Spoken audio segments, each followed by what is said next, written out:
back with some live football action.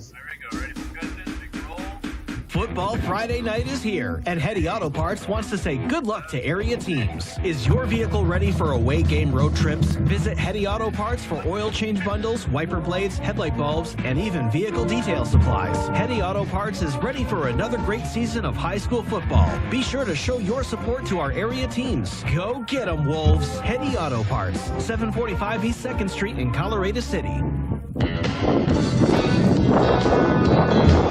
City National Bank in Colorado City has been a part of Mitchell County for decades, supporting area high school sports along the way. A new football season is underway for area teams, and City National Bank is cheering you on each and every football Friday night. Let City National Bank help teach your teenager about banking. Ask about opening an account today. Visit 228 Elm Street in Colorado City. City National Bank sends good luck on tonight's game. Back to the action on Wolf Country 107.1 FM. Welcome back to Wolf Stadium. We're just wrapping up the national anthem. The Wolves captains are lined up. The Olney Cubs captains are lined up, and they're about to be making their way to the center of the field. And we're going to start this final home game off. Now, last week, Chris, things did not go the Wolves' way versus winners. But, hey, it's a new dawn, it's a new day. So let's see what we have tonight, huh? That's right. And we have, being this late in the district, each team has played some common opponents. First is Holly. Both losses, very good team. Wolves lost 57-0, and Olney lost 51-7. Sounds like a pretty even matchup. Same with Anson. Olney lost 28-12. Colorado City lost 42-13. So, but I think we're going on paper here, looks like a close game. Unfortunately, the coach for the Olney Cubs does not post stats. So we see that from time to time. Coaches are very secretive on what their players are doing, and so we don't have any stats to compare. But just looking at the pregame warm-ups, looks like they run a single back set, do a lot of running, but will throw the ball occasionally. So I expect us to see some running back activity this evening. An all-senior set of captains today with number 74, Christian Ashby, number 8, Cameron Urias, number 75, Ronnie Sumrold, and then I think it's number 2 is Zeke Hernandez, also going to be leading out the Wolves out there. And Zeke, let's talk about him for a second, because even though things didn't go everyone's way, they wanted to last week versus winners. Zeke came in when Jordan got hurt a little bit, banged up. He really brought a lot of speed, passion, and just intensity to the team. You're right. He was a breath of fresh air, or a spark plug, a spark they needed. I think it was the second half, but his first entrance into the game, they drove the ball all the way down the field, unfortunately, before a turnover on a silly play. But you're right. He provided a spark to that offense. And it looks like, again, unfortunately, Jordan is still out. I saw him at the St. Anne's Festival. He was a little hobbled. He's got a really bad just bone bruise, so he's not going to be playing today. And so Zeke's planning on probably going to get plenty of touches. We might even see more of Cameron Urias back there in the backfield, gaining some touches again at the running back position. And we might even see Thomas Martinez start to get some handoffs. And as always, in my opinion, Mason Monroe in those QB reads is a danger and a threat with his legs. Most definitely. And both Cameron and Urias are in the starting lineup today. So I'd like to see what we saw several weeks ago with success back in Cristoval, where we have a 2 running back set with Monroe, like you talked about, which could allow Monroe the option to run. Now, another thing we've noticed as the season's gone later and later is Mason has had a chance to throw the ball downfield. He's thrown some interceptions, but he's also thrown some good passes. Most of the time, honestly, the problem has been the receivers not tracking the ball and having drops deep downfield. You're exactly right, and we saw that last week, didn't we? Some perfectly timed passes, balls just in and out of the hands of the receivers. All right, so it looks like the Wolves have won the toss. They've deferred, so Olney will be receiving, and they will be starting on the north end of the field. So Wolves will kick off from the south end of the field, so they'll be playing from right to left on your radio dial. And here comes the kicking team onto the field after being talked up by the coaches. It's very sparse out, especially on the Olney side. The band looks pretty big, but the fans did not really come out and travel very well, at least early in this game.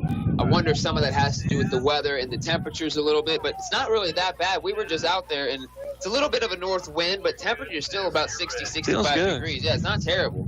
Feels nice. Pretty good size, a good amount of kids on the football team. So, of course, we have 11 on the field, but at least, I haven't counted them, but at least that many, maybe more on the sideline. Here comes the excitement. The band is playing. It's great to have the band back. They were unable to travel last week to Winners as they had an area competition. And so it's great to have them back out here. And we're expecting one great show tonight here at Wolf Stadium. That's right. All right. The Wolves break their huddle. They're lining up for the kickoff, waiting on the whistle. Olney has 2 men back deep at the 15-yard line. Here's a big kick by Uriah. That's going to be fielded just past the 18. Still on his feet at the 25. But here come the Wolves. Push him out of bounds there back. See where they mark him out at the 25. Aiden Phillips, the first man there, also met by number 58, Khalil Muhammad, Zeke Hernandez, a lot of Wolves all around the ball. Gabe Carr's out there. Christian Ashby now coming in from the start here on the defensive line, and he's all decked out, black and white from head to toe. The team is getting pumped up, so let's see what these Wolves can do. Looks like they actually have 4 men on the down line here. Yeah, interesting to see that they have him starting off on defense, something we've talked about a lot. So see if he can plug some holes up the middle. Here come the Olney Cubs lining up. As mentioned earlier, they run a single back set pinched in, but they do have 2 receivers off to the left side. Put a man in motion. Quick handoff up the middle. Wolves are there. No gain. Nothing there. Good stop there by the Wolves. And that's where Christian Ashby helps the team with success. He plugs up the middle of the field. So big and so strong. I think a lot of people have been asking why he hasn't been out there more. Well, hey, you're going to get to see it now. No more big packages, it looks like. They're going to have him on at the defensive end, it looks like, all throughout the night. All right, here they come. Looks like Hernandez is going to be the starting quarterback. He does a quick pitch to the left side. Tries to go around the edge. Who is that for a tackle for a loss? Oh, they're going to call face mask, it looks like. That's Isaiah Vanderslice. The ref did throw a face mask, though, on the play on the far side of the field. Yeah, and that's going against the Wolves, so that's going to mark him down. Excellent play by Vanderslice, but unfortunately, face mask on the play. That's all right. Keep the momentum open. They've got no yards on the play yet, so don't lose hope on that one. Just keep it going, keep it going. So that's going to bring the ball up to the 35-yard line. Will be an automatic first down because of the face mask. There you go. Come on, Trump. Bring it on. So Hernandez and the team looking over to the east sideline at the coach, waiting for the play call. Does have 1 receiver already kicked out on the left side. Offensive players are looking at their wristbands for the play. Here comes Hernandez up under center. Quick handoff up the middle. Wolves are there.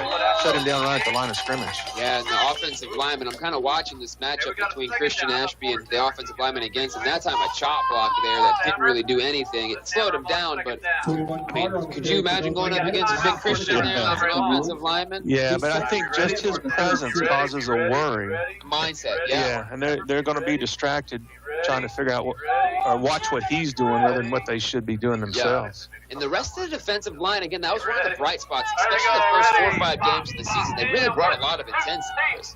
No, you're right. All right, second down.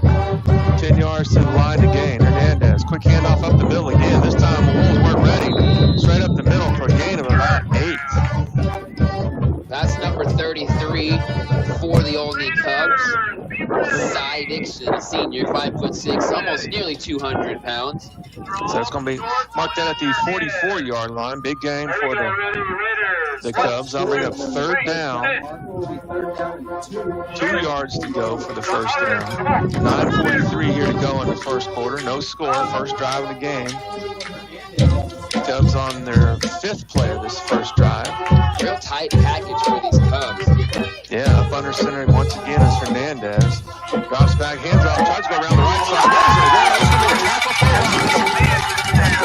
Who shot through that? Hernandez again coming through with his speed and quickness and now playing a linebacker position. Wow, what a terrific play. He shot through and came from behind.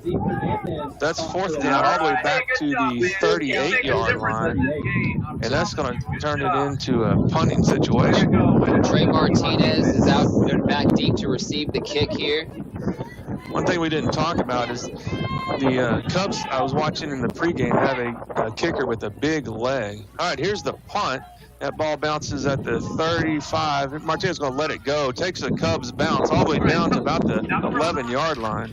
Yeah, really good bounce, end-over-end ball. Probably smart play. It was right to the sideline, so Trey would have had a really tough time getting over there trying to field that.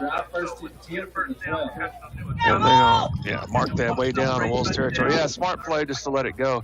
But anyway, before the game, their kicker was kicking 30 and 40-yard field goals. So we haven't seen that much, especially in the high school. But it's going to be interesting to see if they let him test that leg aside from just a typical point after. They're going to let him kick field goals. And that was the Cubs kicker? Mm-hmm. Yeah. Well, I don't know if you saw it because I was here a little earlier than you, and Chris Abreu was actually kicking kicks from the 35 today and making them in the win. Nice. And so he's got the leg. He was also taking some kickoffs that he was kind of just pooching, and you could tell like he wasn't really giving it his all, and it was going 40 yards in the air off the tee. And so one thing the Wolves will have the next 2 years is Chris is only a sophomore himself, so they're going to have a kicker for the first time in a while. All right, Wolves, first drive of the game. They're going to start off at their own 12-yard line. Here's a shotgun snap to Monroe. Quick pitch behind him. And it looks like that was maybe to Urias, but Cubs are there. He's going to be shut down for a loss. And they didn't even bring him down. They just stopped his forward progress. Yeah, that's a loss of about 6 or 7 on that run, so not a great start. Yeah, back to the 8-yard line. So that's going to bring up second down and 14 to go. No score here in the first quarter. 8:15 on the play clock. Wolves running their typical package. Shotgun formation. Monroe has one man in the backfield. Zeke with him tonight. One receiver off to the left. Here comes the shotgun snap. Pitch to Zeke.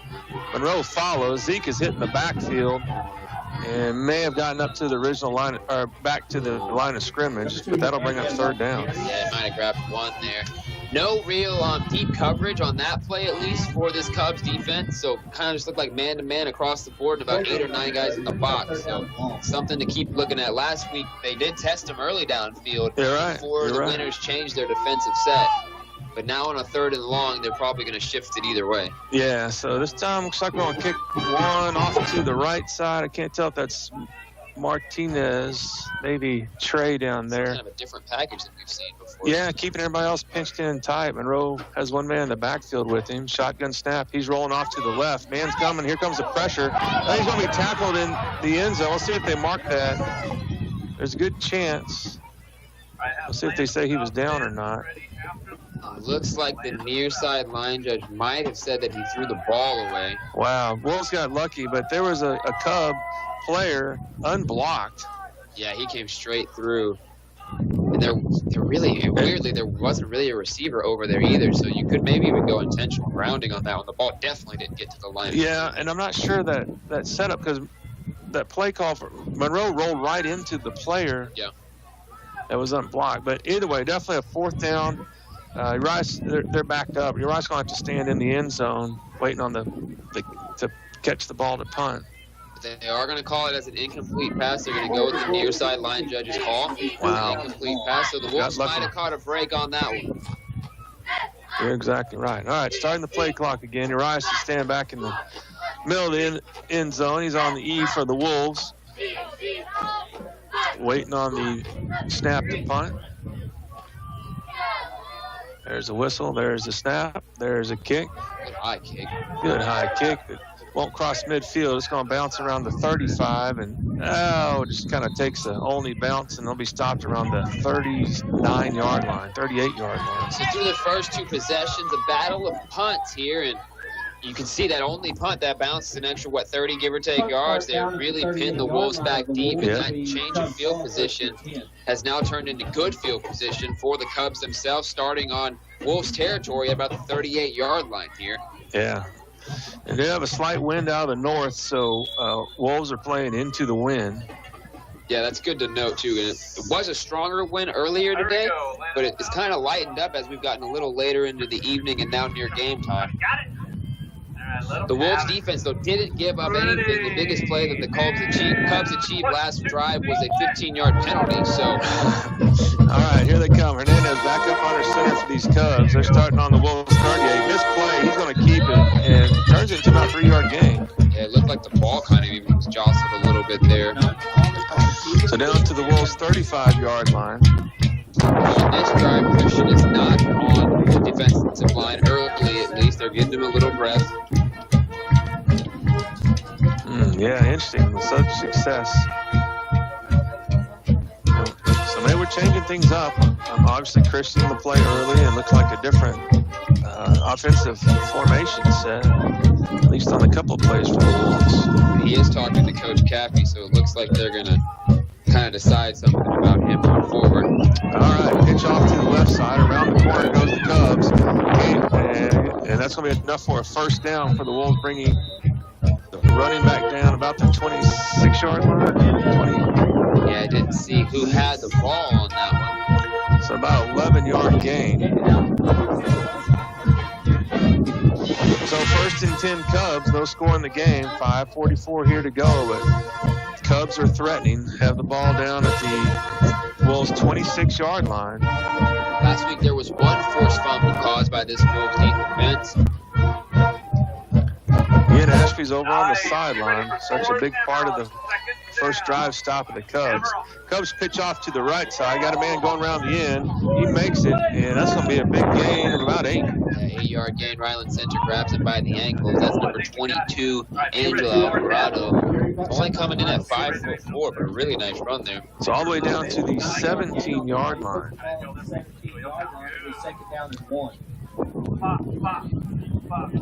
Ashby's still over here on the sideline.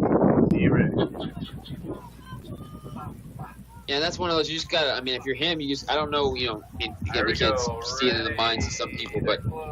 And it is senior night. Maybe it's just give him a chance to let all seniors start. But it sure was successful. It was successful early. All right, here come the Cubs. Second down, 1 yard to go. Hernandez, he's just going to keep it. That's enough for a first down, but not before he was popped pretty hard by Zeke. Yeah, and I just love the way Zeke's passion is. Big Christian coming in now after a couple of plays and getting some air in his lungs. So second first down of the drive. Colton Thomason coming out, number 52. Ball on the 15-yard line, first and about 10. Or second and 10 now. No, it's a first down play. So they gained enough first to get it on the last. So Cubs looking over to their sideline, waiting on the play call. Play clock's down to 10 seconds. They're going to have to get up to the line of scrimmage quick. And they will. Johnson up under center. Quick handoff up to the 10-yard line and be knocked down around the 8. Yeah, another 8 or 9 yards there on the ground up the middle. All right, so that's going to be up second down. 3 yards to go, so Cubs really doing a good job of moving the ball down the field. Yeah, they're just one chunk at a time.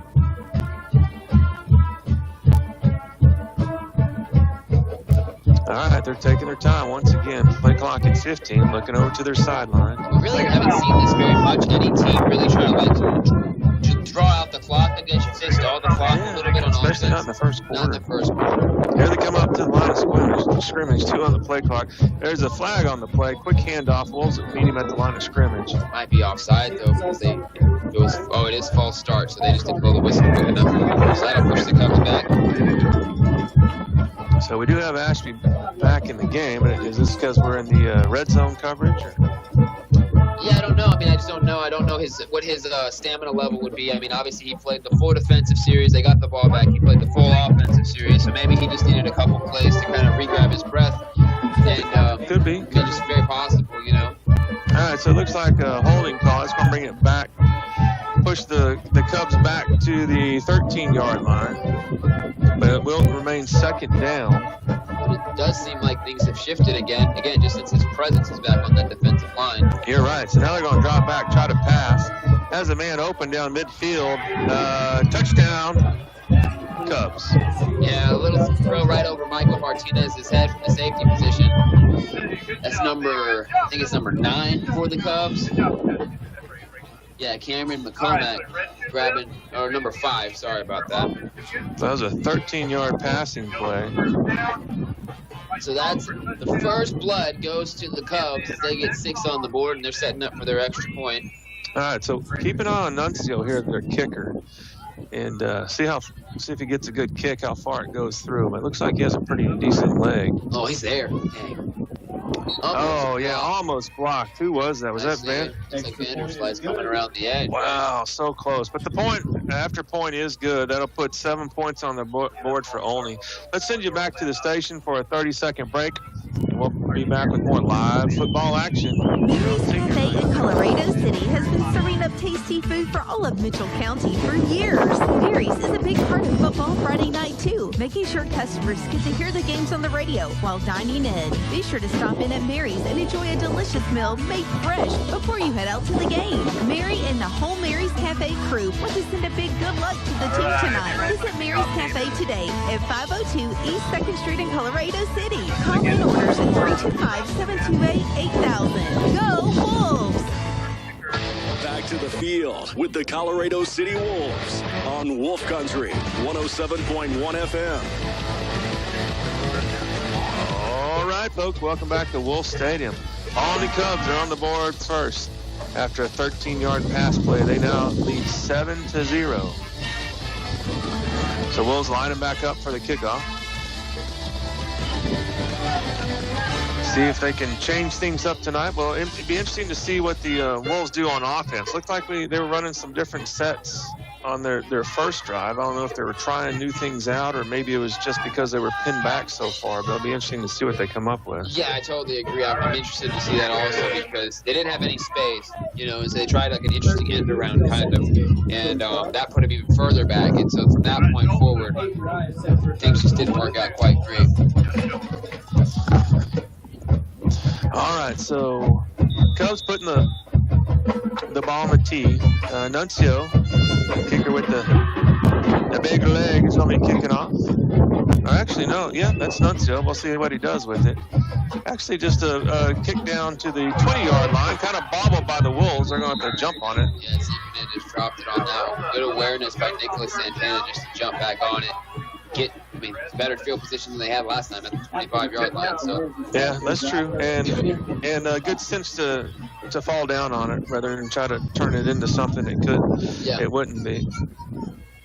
All right, so here come your mighty Wolves onto the field. Second drive of the game. They had to punt the first time, see if they can get something going here at the end of the first quarter. Mason and Zeke Hernandez in the backfield. Ryland center out wide. All right, waiting on the shotgun snap to Monroe. And there it is, just a quick handoff to Zeke. Up the middle he goes. Gain of about 5 yards, good little run. Yeah, exactly what you want to do to get started on a drive. And we saw quite a bit of that last week. I think it was the second half when Zeke came into the game.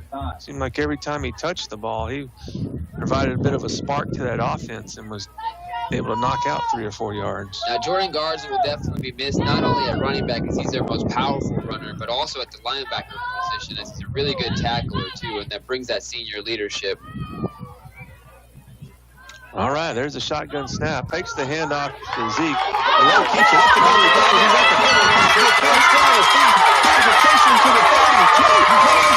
He's at the 10. That's so down, but into the end zone he goes. Yeah, Mason right there, 70-yard touchdown run. And the confetti's in the air, the fans are on their feet, and that's what it's going to take to get these fans back into the action themselves. Wow, that was just a keeper. Fake the handoff to Zeke. I think they were really focused on Zeke, but Monroe's quick legs got him around the right side, and nobody could catch up with him. Yeah, just straight up the middle there, and we've seen it a bunch of times this year. I mean, he's probably got 3 or 4 50-plus yard runs up the middle like that. He was able to turn on an extra yard of pace that was needed to. All right, here's the point after attempt. Uh-oh, that ball's no good. And there was a lot of defenders in Chris's face there. So that's 6 points on the board for your mighty Wolves. But yeah, good job by the Wolves. Let's send it to the station for a quick 1-minute break, and we'll be right back as the Wolves defense is going to come out fired up. The Mitchell County Hospital District seeks to provide the very highest level of service for all patients. Mitchell County Hospital is a proud supporter of the Colorado Wolves. They're here for you when you need them. From the unexpected emergencies to regular doctor visits or school physicals, you can count on the Mitchell County Hospital District physicians, nurses, and staff to be there for you. It's a new football season, and the Mitchell County Hospital District sends support to the Colorado City Wolves. Go get them, Wolves! We're not going to let you miss anything. We're back with Chris Kern and Drew on Wolf Country 107.1 FM. Back at Wolf Stadiums we are. An exciting football night. Wolves are on the board after a 70-yard touchdown run by Monroe. Wow, what'd you think about that, Drew? Yeah, it was the right read, and again, that was just pure speed. He saw a lane, he saw a hole, and the safeties were trying to pinch him, and he just turned on that extra gear, kind of high step, one diving defender, and then no one was able to get close to him after that. No, I knew Mason was quick around the edge or in the jukes, but I didn't know he had such speed, straight speed. Straight line speed on that one. Yeah, there wasn't really anything fancy on it, and so now we got the response we wanted. The Wolves came back, fought back after a score by the Cubs. They're about to kick off right here. Yeah, waiting on the whistle. There's the kick. Ball's in the air. Going to be fielded or bounce around the 30, fielded around the 28. Ball's picked up, but Wolves are going to knock him down. Yeah, a little bloop kick there on purpose, looked like. Yeah, so Cubs are going to start with the ball around their own 32-yard line. And a lot of people don't realize it, but like the kicking game is so important in the game of football.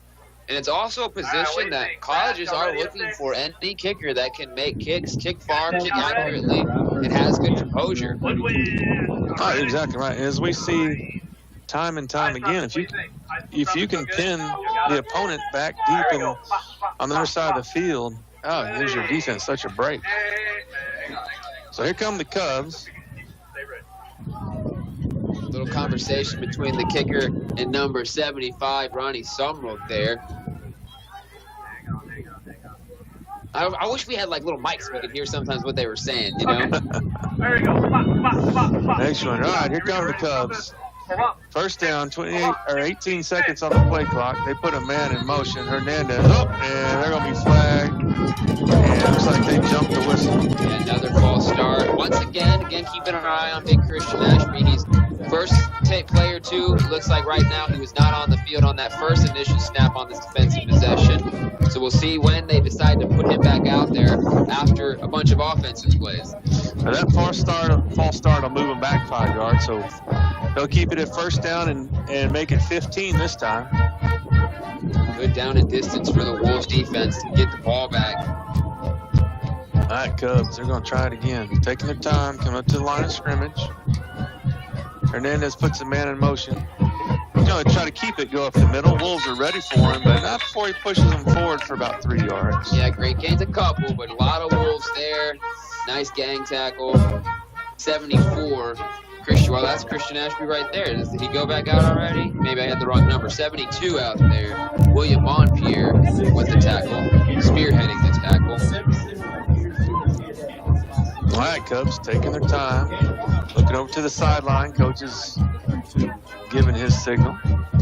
So here they come back up to the line of scrimmage. Hernandez up under center, single back set, puts a man in motion, hands off to that back. No, he's going to keep it, pitch off to the left side, makes it around the edge. That's going to be enough for a first down. Yeah, pretty big tackle on the far side, yeah. That was some good deception on that play action, though. I was watching the middle, too. I thought that ball went straight to the number 22, but it hit the edge runner. So it's kind of a single back set. After seeing that, it's like a triple option. Yeah. All right, so it's going to take them down to their own 43-yard line on that first down play. Yeah, because we've already seen them hand it to what would be the fullback, quarterback keepers, and then kind of the delay out to the pitch to the running back. So lots of different things going on there offensively. All right, here they come. Once again, taking their time. Down to 4 seconds on the play clock. They're going to have to hurry. 2, 1. They get the snap off. Straight up the middle he goes. And a gain of about 6. Right in center with Zeke Hernandez there with a tackle. Or Aiden Phillips. Sorry, too many people. It's harder to see the red numbers on the black jerseys this week. So Aiden Phillips there, a sophomore. A little shoestring tackle, and that takes us to the quarter. Into the first quarter. We're going to switch sides of the field, but while they're doing that, we'll take you back to the station for a quick break. And we'll be back with more live football action. The Mitchell County Hospital District Physical Therapy Department are here for your students. Physical therapists Jamie and Cliff know that with sports often comes the need for some PT, and they offer physical therapy all season long. Aquatic therapy is also offered in a new state-of-the-art aquatic center. Mitchell County Hospital offers the best hometown health care for all of Mitchell County. Are you looking to better yourself with a healthier lifestyle? Join the brand new Wellness Center for only $20 a month and access 7 days a week. For more information, call 325-728-3431, extension 7186. Wishing area teams at our Colorado City Wolves a great season. Ratliff Insurance has been insuring Mitchell County residents for years. Whether you're a wolf, wildcat, or bulldog, Ratliff is here for you. If you have a new driver you need to insure or you want to get a quote on anything else, Ratliff Insurance can help. Mike, Liliana, and Cole want to send a big shout out to the Colorado City Wolves. Good luck on tonight's game. Call Ratliff Insurance for your quote today. 325-728-5371. Ratliff Insurance, proud to be Mitchell County. Now, back to your Friday night football action on Wolf Country 107.1 FM. All right. We're back at Wolves Stadium, and the Wolves just tackled the Cubs for a loss on that play. Yeah, once again, Steve Hernandez shooting through the line there, getting the tackle in the backfield. So that's going to bring up third down, 5 yards to go. Wolves defense looking for a big stop, anxious to get this Wolves offense back on the field. Mason Monroe playing quarterback on the near side, Riley center corner on the far side with Nicholas Santana and Michael Martinez kind of your safeties, even though they're pretty in the box. All right, Wolves players pumped up. Oh, there they go. They're able to bring him down. Gain him 2, but well short of the first down. And will be an interesting decision here for the Cubs. See if they try to go for it on 4th and about 4. Yeah. So we'll see what you're right. What they do right at balls are right at midfield. And Wolves players, they're wanting these fans to get in. They're ready for it. Here we go. All right, looks like the Cubs are going to go for it. Yeah, big momentum changing opportunity here for either team. Wolves need to be careful. They may be trying to draw them off sides. No, Hernandez going to pitch off to the left side. Oh, that's enough for a first down and a few more. Good tackle, though. That was Nicholas Santana. He got him by the finger, it looked like, dragging him down. There was more green space, but that doesn't he was by himself, so good job by Santana to bring him down. Yep, that's enough for a first down. And ball across midfield down to the Wolves' 42-yard line. Ashby coming back in right now on the defensive line, this time from William Montpierre. So it kind of looks like they're starting certain series with him out there, and they give him the full 4 plays on defense. I think you're right. So that's interesting. He's lined up on the left side, and they're going to try to go up the middle and just know where they can go. Yeah, they kind of went right at him. Yeah. Holes, and then other people are able to get free around him. And he's yet to make a real stop, but it does seem like his presence and his size and his strength Yeah, he's able to push the defensive lineman around and disrupt their plans. Yeah, or at least hold the line even, not get pushed back, Yeah. All right, so second down play for the Cubs. They're slowing things down, just taking their time getting the play call in. This is going to be their 7th play of the drive. They're at the Wolves' 41-yard line.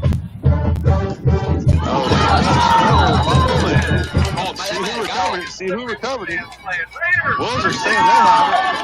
Waiting on a referee's signal. They're saying that he grabbed it while he was on the ground. It looks like they're going to give it to the Cubs. So yeah, they're saying the Cubs player was down, but great job by the Wolves. Tackle for a loss, knocked the ball loose. Yeah, creates a big third long, though. But hey, that's okay. Wolves kind of got one earlier in the end zone, so we guess we got to give you one back at some point, huh? That's all right. Get these Wolves excited and back in the game. 8:50 go here in the second quarter. Wolves trailing 7-6. Third down for the Cubs. And now 15 yards to go after that tackle for a loss. Yeah, long third down. That's exactly what you want, especially against a team that's predominantly run mindset. So good opportunity. Safeties and corners need to be prepared, though, for a ball thrown over their heads or deep. Yeah, Hernandez back up under center. One man in the backfield. Quick handoff to that man. Great job. Who is that big number 52 on the plate? Yeah, Colton Thomas in there. A lot of Khalil Muhammad in on the action. A lot of Wolves there around the football. All right, so we're going to have another fourth down play. This time 15 yards, but across midfield. It looks like they're going to send in the punt team. Yeah, you're going to be a little careful for a fake. Nicholas Santana this time going back. Christian Ashby sprinting over to the sideline and getting a little water. Take a breath before he's going to be back on the offensive line. Hunter standing back near the 40. He gets it off quick. And I think they're just going to let that bounce. Stay out of the way, Wolves. Yeah, stay out of the way. I was just thinking the same thing. That is back to him. And Olney's going to down that around the 19-yard line. So that's where the Wolves will take over. 7:38 here on the game clock in the second quarter. Wolves are fired up. Wolves have a different level of passion than I've seen the last few weeks, Chris, especially. Yeah, and I really liked, and you kind of mentioned earlier, the Cubs scored first, but Wolves kept their heads up and came right back and scored themselves. And then after the second big stop, here they are, heads up, running onto the field. Yeah. And they're going to take over at their own 19-yard line, I guess. That's where it's going to be first down. So big play last time. They didn't really need a long extended drive. Mason Monroe, 70-yard touchdown run. We'll see what the Wolves have in them now. Oh, there's a flag. There's a flag. There's a flag. What that would be a real early flag there. Wait and see what the call is. Came from the back judge, which is interesting. Yeah. I don't feel like anyone he's pointing toward the Wolves players, which is kind of odd. Yeah, maybe it was play clock or something. No, play clock hadn't started, so he threw the flag to stop everything. Yeah, just get attention. Okay, good. It was just random. It made no sense. All right, here they come. First down. We'll try this again. Play clock is moving, and here comes Mason Monroe with the shotgun snap. The shotgun snap. All right, quick handoff to Zeke up the middle. Good blocking up front for him, and he'll get down to the 25-yard line. Did you see the size of that hole he ran through? Great job, guys. Another 5-yard gain there for Zeke, it looked like, which, again, steady as she goes. That'll also free up Mason to do what he does, just have a QB read a little later, a couple plays down the line. And so nice to see that option, that quarterback keeper option that we saw in that 70-yard touchdown run that he had earlier. We've yet to see one of those screenplays. The Wolves do like to run screenplays, especially early in the game, it seems like. We haven't seen one yet tonight. Receivers on the left side pushed way out. They're on the near side hash, so just one man on the right side.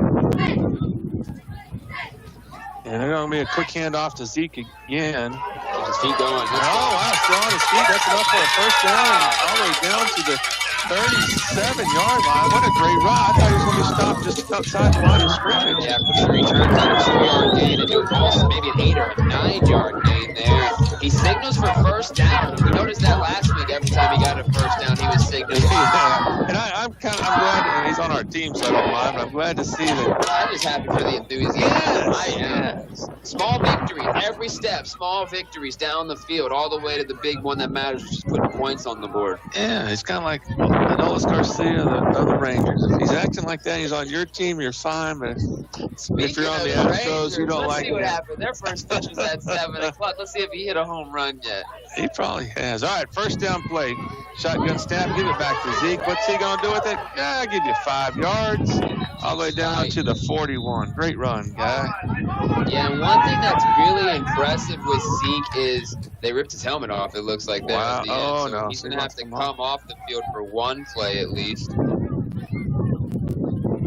might have to fix a mouthpiece or something. But how many did they give him? They gave him 5 on that one. Yeah, sure did. But he holds the ball really well for a small back. He keeps his legs driving. Cameron Uriah is coming in at the running back position. He's grabbing a little bit of water real fast. He's got to take a breath of fresh air real quick. All right, quick baseball update. Rangers are leading 2-0 in the second inning. All right, and now it's a second down play for these mighty Wolves. Shotgun snap to Monroe. Going to do a quick handoff, cut up the middle, up to the 45. Oh, see where they mark it, And that was Urias filling in for Zeke. And they're going to give him a first down, so great play. 6, that moves the chains once again.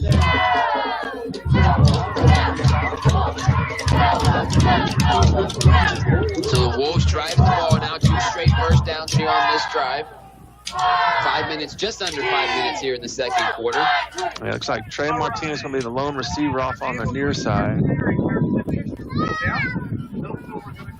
Waiting on the shotgun snap. They just have 2 receivers over on the far side. Quick handoff to Urias. Goes around the right side. He's wide open.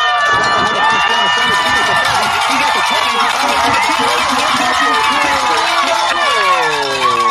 53-yard run, and you were talking about big holes. They'd opened them up to this near side. That time on the far side, he was untouched. Wow, 53-yard touchdown run by Urias. If you're right, nobody stopped. Flag on the far side. No. It looks like this one's probably coming back. No. Probably calling holding on the receiver, and they are. And now goodness. All right, folks, they're going to bring it back. But the Wolves, they know they can do it. They know they can do it. They're sensing it now. And I think they've tasted it. And Coach Leaf is talking to the referees, not too unhappy, so I think he must have seen what happened. But they are going to bring this back, and they're going to have to redo this. That'll set up. It's going to be first and where are they going to walk it off from? Walk it off from the line of scrimmage, it looks like. So that's going to make it a 1st and 20. Really big holding penalty on that one. Yeah, so they're going to take it all the way back to the 37-yard line. But there's the chinks in the armor of the Cubs defense have been seen now by the Wolves. So they just got to keep just going at the opponent at this point. Right, so quickly, here they come. Wolves looks like the same set. Be interesting to see if they run the same play. Waiting on the shotgun snap. Quick handoff to Urias. Nope, he's going to keep it. Moreau straight up the middle. Showing his speed.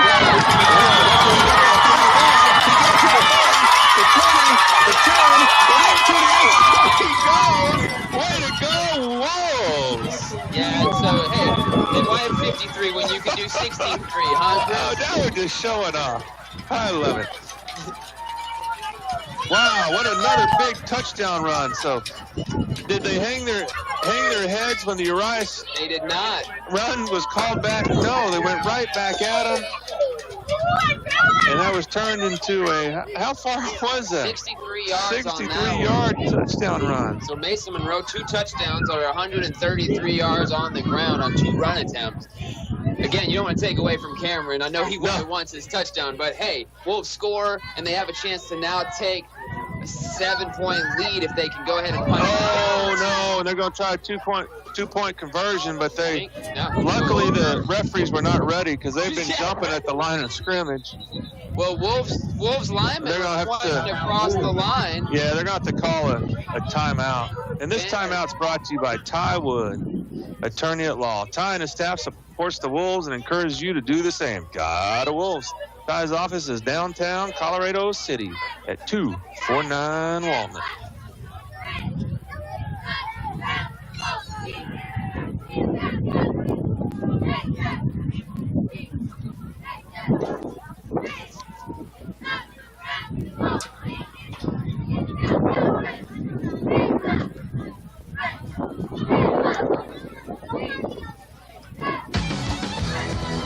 Your Colorado City Sonic is proud to back the Wolves again this year. They invite you to come by after the game for a bite to eat or something refreshing to drink. With so many drink combinations, you'll enjoy quenching your thirst. You can also grab a tasty Sonic Blast, slush, or something great to eat. Be sure to show your team spirit and support the Colorado City Wolves. Sonic will be waiting for you on this Football Friday night. Wishing you a great season this year. Go get 'em, Wolves! Back to the action on Wolf Country 107.1 FM. Welcome back back to Wolf Stadium. Wolves score. Now they're about to be attempting the extra point. A little chaos there on the extra point attempt. It looks like everyone's having a timeout. The refs are all huddled in the middle of the field. Refs weren't ready. Wolves on one side, Cubs on the other side. Wolves getting back out there as they're going to go for 2 points here to try to get that 7-point lead once again after missing the first extra point attempt. Yeah, and how'd they get there? A huge touchdown run by Monroe. It was actually a 6-play drive capped off by a 63-yard touchdown run. All right, here they come, trying for the 2-point conversion. It's going to be a keeper. To the end zone he goes. That was Monroe again with the ball. Yeah, nice little conversion there. Increased the lead to 7. And you did see, you were saying on that last, after the penalty, they pulled it back. They faked the same exact play to Cameron. This time QB Reed and Mason goes to the other side untouched. So good point, because I was looking for it and waiting for it to happen. So good play call, good juke.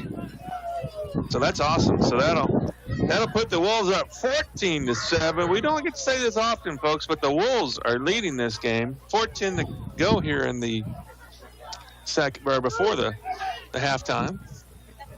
Here on senior night, so give these seniors something they've been waiting a long time for, a good football game.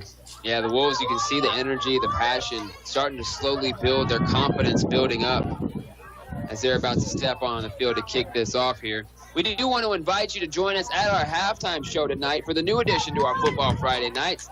This year, we will be presenting a community spotlight in our halftime show, and tonight's spotlight will be the Colorado ISD Education Foundation.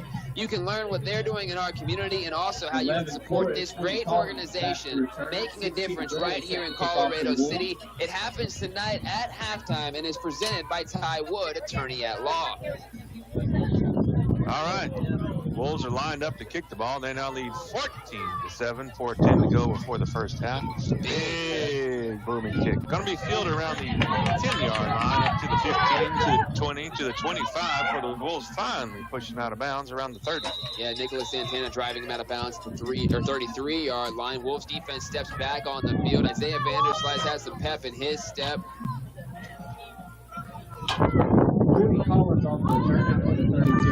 I've been wanting to see that the last couple of weeks. Just a little more enthusiasm. Who's the player on the field that's the leader on the field? And not just maybe even from a senior standpoint or anything, but just who's there saying we're going to be accountable for our jobs, for our responsibilities, and also making sure everyone is encouraged and built up and not deflated. That's it. Yes, what happened. Look at all of them. The fans are trying to get the guys pumped up. I made a statement this week on the show. I wanted the stands to stand more. I wish I was about to open up this window and start yelling. But all right, first down play for these Cubs. Let's see what they can do. They're trying to get back at these Wolves that have scored twice.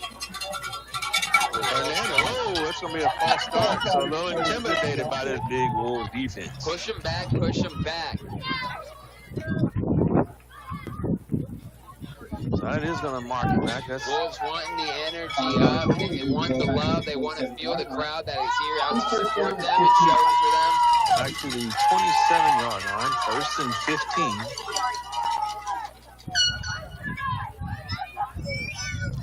Cubs taking their time, getting the play call in.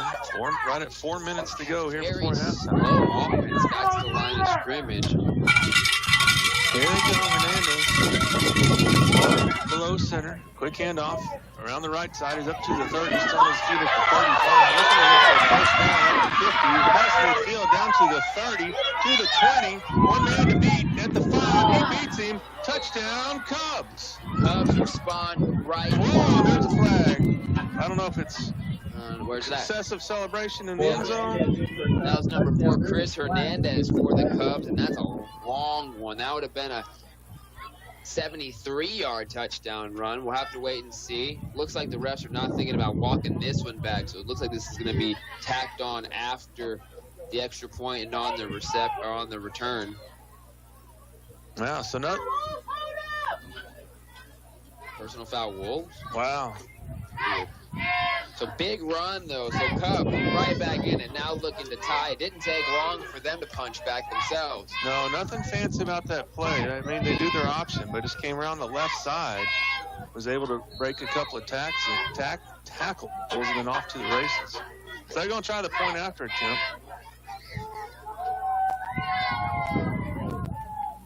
14 Wolves, 13 Olney. Kick is up.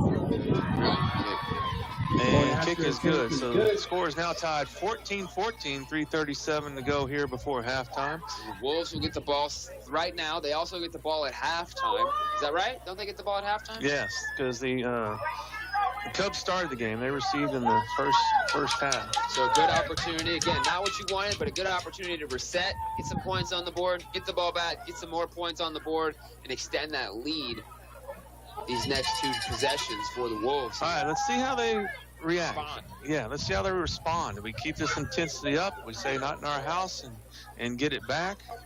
Or do we hang our heads and allow them to run over us?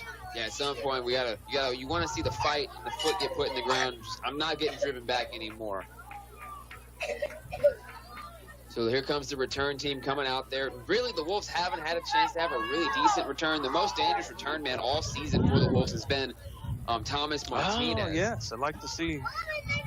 We'll see if they kick him the ball. Cameron Urias looks to be going deep, who already had a long run come back, so he's shown his speed out there already. Yes, I can't. I know that's Martinez on the far side. Who's close to us on the? Looks like that's Zeke on the near side, yeah, and then Cameron the deep with Nicholas Santana kind of right in the middle making a diamond. All right, so 3 speedy players out there. Again, deep kickers, so we'll see where they kind of put the ball. They kind of tighten that group too, which is really interesting to see. Yeah, because of the penalty, they've moved the ball up to the 45-yard line, so this big kicker is going to have a little extra room to kick it. Be aware of the onside kick. Last week, Winters grabbed him on that. All right, we don't stop it. We're waiting on something. Referees saw something they did not like. Play clock running down for no reason, probably. I wonder if that ball should be at the 45 or should it be at the 50? Because what? I have it should be farther up, I think, actually. It should be at like the other 45, right? Yeah. Personal foul, 15 yards. I think you're right. It was a personal foul. Yeah. So and that's exactly what they're going to do. They're going to move it across midfield. So they're actually going to kick off from Wolves territory on the 40. Kind of funny. The ref picked up the ball and not the tee with it, which is okay. Yeah, you're on your own for your tee, kid. So now you're really looking at, I would be really cautious at the onside kick because what do you have to lose from 10 yards at this position? You know what I mean? Either boom it out of bounds or go for the onside. No kid, mate. Yeah, I think it's time to bring everybody up and let that ball just soar out. Yeah. We'll see what they do. Yep, here it comes. There's a little pooch kick. Good hands. And they're able to hold on to it. Good job. And the Wolves are going to start at the 30-yard line. Who was that? Number 21. Yeah, Jacob Hernandez being aware. And that's what you needed to see. That's what you exactly, I mean. Again, he was ready. He was ready. I was hoping some coaches were whispering in their ears, like, hey, be ready for this short field. So Wolves, and not too bad a field position, started at their own 30-yard line. And let's see how they respond after the tying touchdown drive by the Cubs. Yeah, the Wolves have way enough time on the clock. They got all 3 of their, they have 2 of their timeouts, so plenty of opportunities to get this ball down the field, especially the way they've been scoring on big plays. All right, Coach Lee taking his time. He's got the men over on the sideline talking with them. Looks like they're getting pumped up. Zeke's jumping up and down. He's raring to go to get out there. Yeah, he ain't out there, though. Interesting. They're going to go with, who are they going to go in the backfield? Looks like Cameron in the backfield. All right, Monroe's going to send 2 receivers off to the far side. Going to keep Martinez by himself. Trey on the near side. Coach is talking to Isaiah Vanderslice about something here on the whiteboard on the sideline for the defense, which is really, really good to see. A little bit of confusion by the referees. They're actually running up to the ball. There's 2 people to spot the ball. They're going to switch the ball. Yes, not sure why they have 2 balls on the field. It's interesting. All right, here we go. It's interesting. 35-yard line, first down for the Wolves. Monroe waiting on the shotgun snap. There it is. Quick handoff to Urias. Has the bounce backwards before he goes forward. Oh, he's going to be met at the line of scrimmage. A lot of lateral running. Yeah, and that last block there shoved the defender right into him. I think the receiver was thinking he was going to cut up field, and he tried to do one more chip to the outside. Yeah, luckily he got back to the original line of scrimmage. They pushed into the backfield pretty quick. Yeah. Zeke now coming back on the field. They're going to give him a gain of maybe 1 though on that one. So 30 yards of running for 1 yard of forward progress. We'll take it. All right, Wolves looking over to the sideline. Coach Leaf and company signaling in the play call. No throws so far all night for the Wolves. Well, one throw attempt in the end zone. That's true. All right, switching sides. 2 men off to the right side, 1 off to the left. Waiting on the snap. Quick handoff to Zeke, who goes around the right side, starts feet at the 40. Gets back up to the 43-yard line. Yeah, gain of about 5 or 6. Wow, so I thought what was a 3-yard gain turned into about a 6-yard gain. So good job by Zeke. That'll bring up 3rd down and 2. Able to find, even on defense, seems like his smaller size. He sees the play. He's able to kind of get in some crevices that most people wouldn't, and then shoot out the other side of those holes. Yeah, that's great. All right, 3rd down, 2 yards to go. 2 minutes to go before halftime. Wolves looking to get back in the end zone. And there's another handoff to Zeke, straight up the middle. Cubs are ready. They're still pushing forward. No whistle yet, folks. That may be enough for a 1st down. Yeah, they're going to get him out. Wow, they sure are. Good effort, great job by his teammates. Big Ashby helping him go moving that pile forward. Moving those chains. So 1st down, ball on the 47-yard line. Clock still ticking down, 150 on the game clock. Still 2 timeouts available for the Wolves to take. Cubs starting to figure out they're starting to clog up the middle of the field and see if Wolves change their game plan. They're on the near side hash now. Zeke stay in the backfield. He's on Monroe's right side. He's going to drop back and pass this time, folks. Looking downfield. Got a man. Ball's in the air. Oh! Just out of past the outstretched diving arms of Martinez. Martinez there. Pass was probably a little ahead of him, it looked like, from our angle. But, hey, good opportunity. A safe throw, though, on the inside of the defender. Defender really had no chance at that ball. Yeah, try something different. Nobody got hurt. This is also where you start to see, we were talking about kickers earlier. The Wolves have a decent kicker. We haven't taken many field goal attempts, but this is kind of a situation. If you can get around the 25, maybe the 20 at least, or even the 30, maybe you take a chance to try to put 3 on the board before halftime. Get ahead before halftime. All right, 2nd down, 10 yards to go after the failed pass attempt. See what the Wolves do now. They're going to drop back. They're going to try it again. Looking downfield. Oh, no, that's a sack. Cubs just came out of nowhere. Yeah, number 21 for the Cubs, Rylan Carter, a junior, and he came kind of on the 2nd burst, and that's a big loss for the Wolves, so that makes things a little more tough. Yeah, it's going to take it all the way back to the 36-yard line, so that's going to be about 3rd down and 20 at least. Looks like there is a timeout taken. This timeout is brought to you by Ty Wood, attorney at law. Ty and his staff support the Wolves and encourages you to do the same. Get a Wolves. Ty's office is in downtown Colorado City at 249 Walnut. Ty Wood, attorney at law, supports the Colorado City Wolves and encourages you to do the same. Ty Wood has been serving the Mitchell County and surrounding areas for years. Located in downtown Colorado City at 249 Walnut. Ty and his staff want to send out a big good luck to the Colorado City Wolves in their game tonight.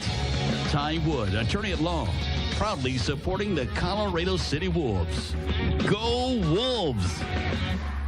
Back to the action on Wolf Country 107.1 FM. All right, Wolves fans, welcome back to Wolves Stadium. Score is tied, 14-14. 1 minute, 18 seconds to go before halftime.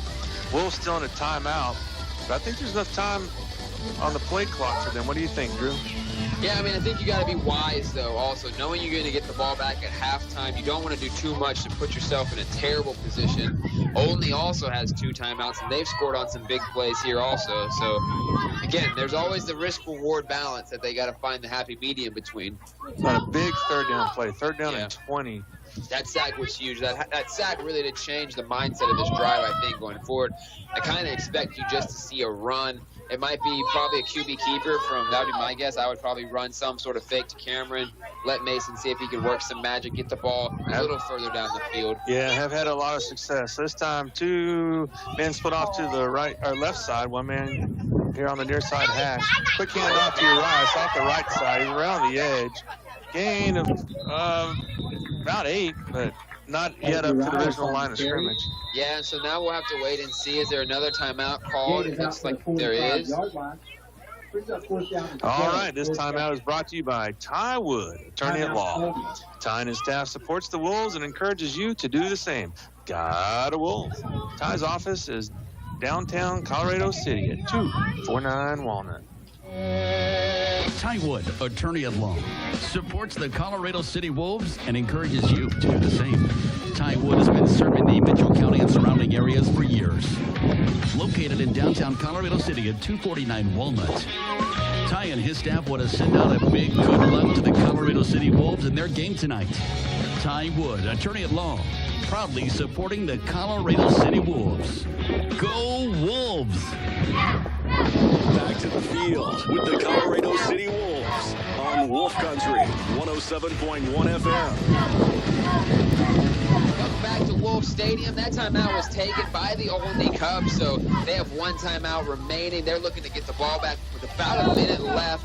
Wolves come out with their punt team, and if it's a good punt from Cameron, this definitely could pin them back. And right now, there is no deep returner for the Cubs. Yeah, they're just going to let it go. They're more interested in watching the fake. Wolves more interested in just getting that ball down the field. Kind of a pooch kick. Over end. It's kind of stalls. Oh, and hits a Wolves player. There, yeah. Gets to about they're going to have it 33, so exactly 58 seconds left. Olney has 1 timeout. Now, we haven't seen Olney throw the ball down the field yet, so we'll see if they try to get fancy, do something a little different, just like the Wolves did on that drive, or do they just kind of stay in their wheelhouse and run, which they've also had effect on the ground doing. And they have just under a minute, so we may see a little both, but you're right. We haven't seen them throw, so it'll be interesting to see. And I know from the warm-ups before the game, they do have some passing plays in their arsenal. The defense needs to be aware and attentive to make sure nothing happened. Last week we saw this versus Winners. The game was within 2 scores, and then an interception and then a deep throw turns the game on its head right away real quick before halftime. All right, 58 seconds. Wolves fans are cheering. They want this Wolves defense to put a stop on these Cubs before halftime. Scores tied 14-14. Here come the Cubs up to the line of scrimmage. Hernandez dropping back to pass. Quick screen to the right side. Flip back. Ball on the ground. I think he got it. He recovered it. But they tried a bit of a trick play. Screen play to the right, then flipped it back to the trailing receiver. Interesting. I've never really seen that, actually, in that sense. But it was a complete pass. Gain of about 4. They're saying it was complete in a fumble. All right, so that brings the ball to the 37, dropping back a pass again. Hernandez rolling off to the right side. Got a man, but that ball's going to be out of bounds. Looks like he didn't get the foot down, yeah. So that'll stop the clock at 26 seconds. Ball still has a lot of work to do. Ball stays at the 37, 3rd down play. I'd like to see him get a 4th down and give the ball back to the Wolves with about 20 seconds, but we'll see what happens. Now they're slowing things down again. Waiting on the play call. Only taking their time, coming up to the line of scrimmage. Play clock is ticking down now. 12 seconds. 26 seconds before halftime on the game clock. Here come the Cubs up to the line of scrimmage. All started off. It's a lot of movement. So. The Cubs have had, 3 or 4 of those now on the day?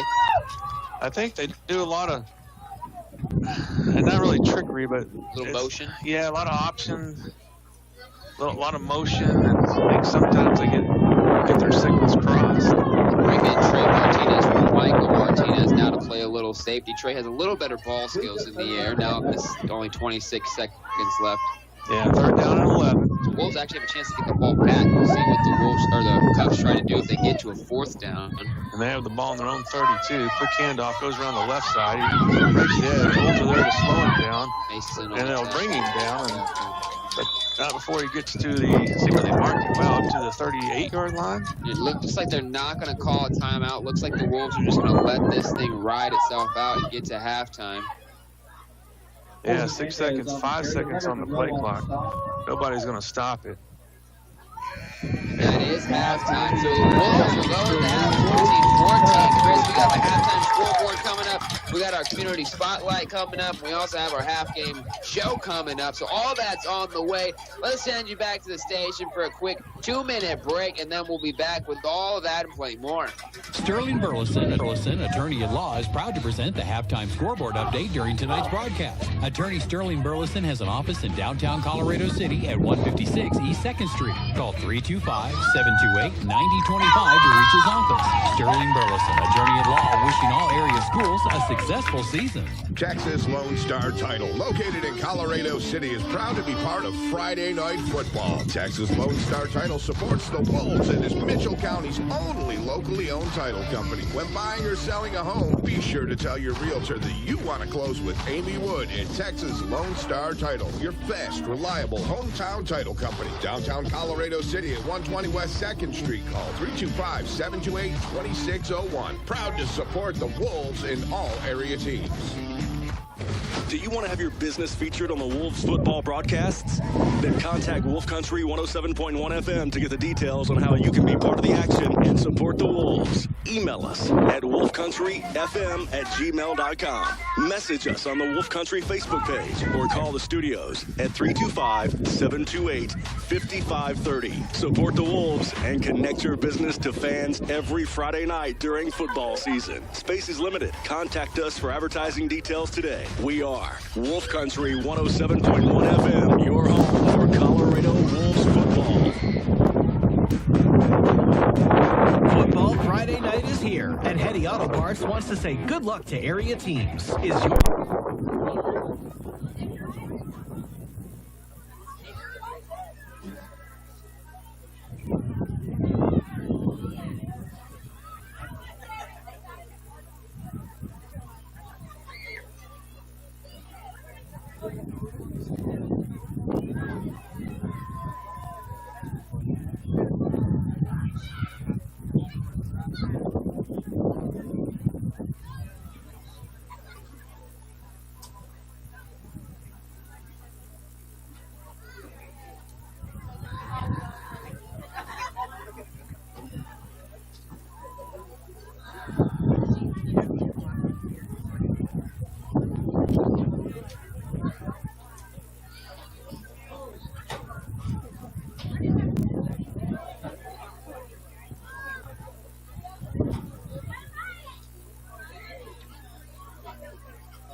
evening, ladies and gentlemen.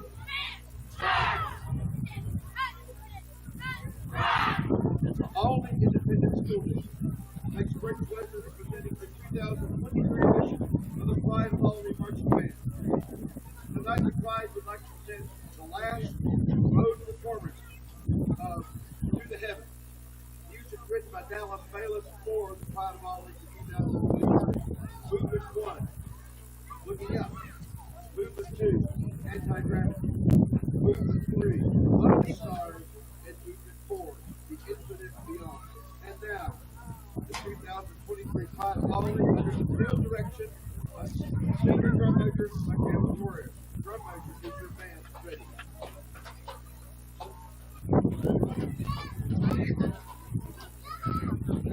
Beginning in tonight's exhibition. And now, the Pride of Olney.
Ladies and gentlemen, the Colorado Independent School District and Colorado High School are pleased and proud to present the pride of Wolf Country, your Colorado High School band. The band will perform Good Sky of their award-winning 2023 marching show held in the West, Big Sky Country. The band earned a Division I at every contest it attended this year and had an outstanding performance at the UIL area marching contest in Amarillo.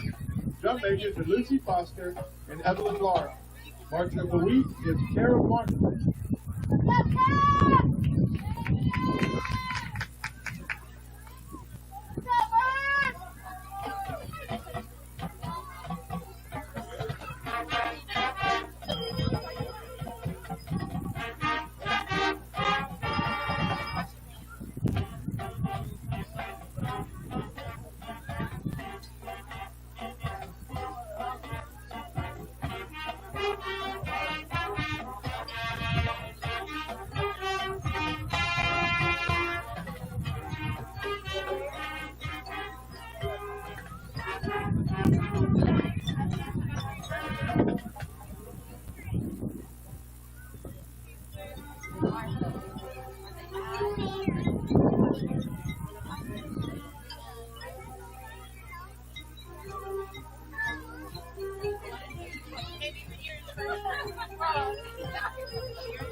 City Coast Band would like to celebrate the accomplishments of our Colorado Middle School band by welcoming them to the field to play with the high school band.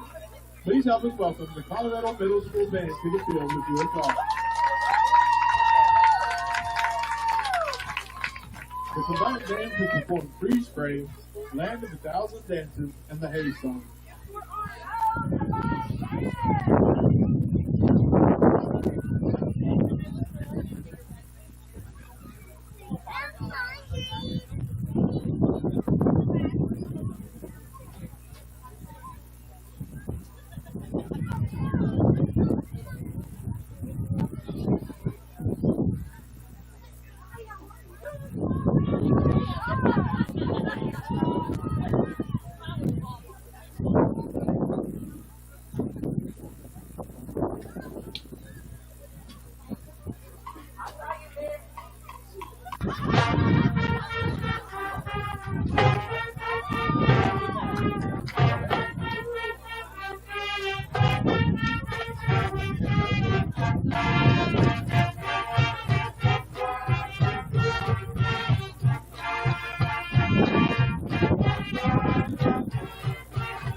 Christians, we'd like to say special congratulations for the 4 graduating students.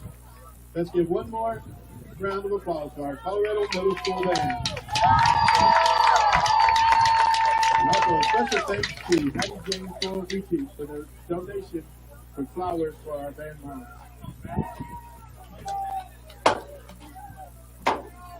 Thank you for being a great audience and supporting our band program.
Take your eyes back to return for the Wolves to start the second half. Let's go, Wolves! Yeah, Wolves! 13 Lucio set to kick off for the Cubs.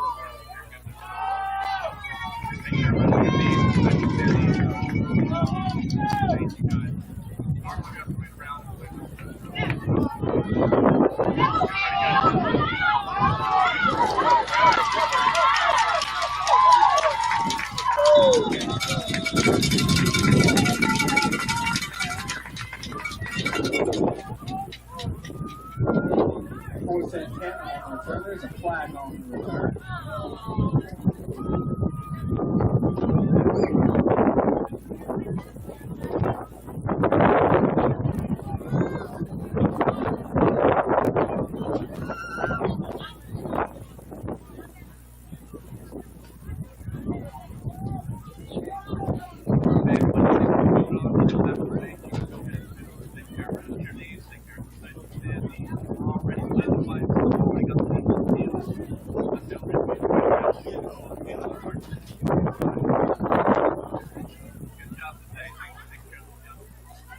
Block in the back indicated against the Wolves on the return. Yeah, so they're going to mark that all the way back to about the 33-yard line. So about where they initially caught the ball. No big deal. Good run. Good work to Scouts. So here come the Wolves. They're running on the field.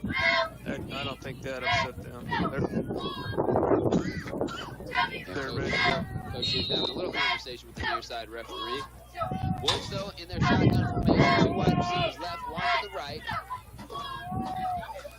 All right, waiting on the shotgun snap as a row. He sends a man in motion. Drops back. That's going to be a pitch play to the right side. And around the end he goes. That'll be a gain of about 3. Yeah, and that's a new little play we've seen now. Also, that play started off the first drive of their first possession of the game. Take your eyes and carry for the Something Wolves. just coming around, a little end around the back. Mason then pitching it and then blocking himself going forward. Yeah, so trying to get that Thomas Martinez's hand. He's a good little runner. We'd like to, as you mentioned earlier, we'd like to see him on some more kick returns. He does well. So second down, 7 yards to go. Scores tied, just starting the third quarter. 2 men off to the left for Monroe, who decides he's going to do a keeper. Straight up the middle he goes. That's enough for a first down across midfield. Really nice. Once again, QB Reed finds a lane and gets down the field. That one for...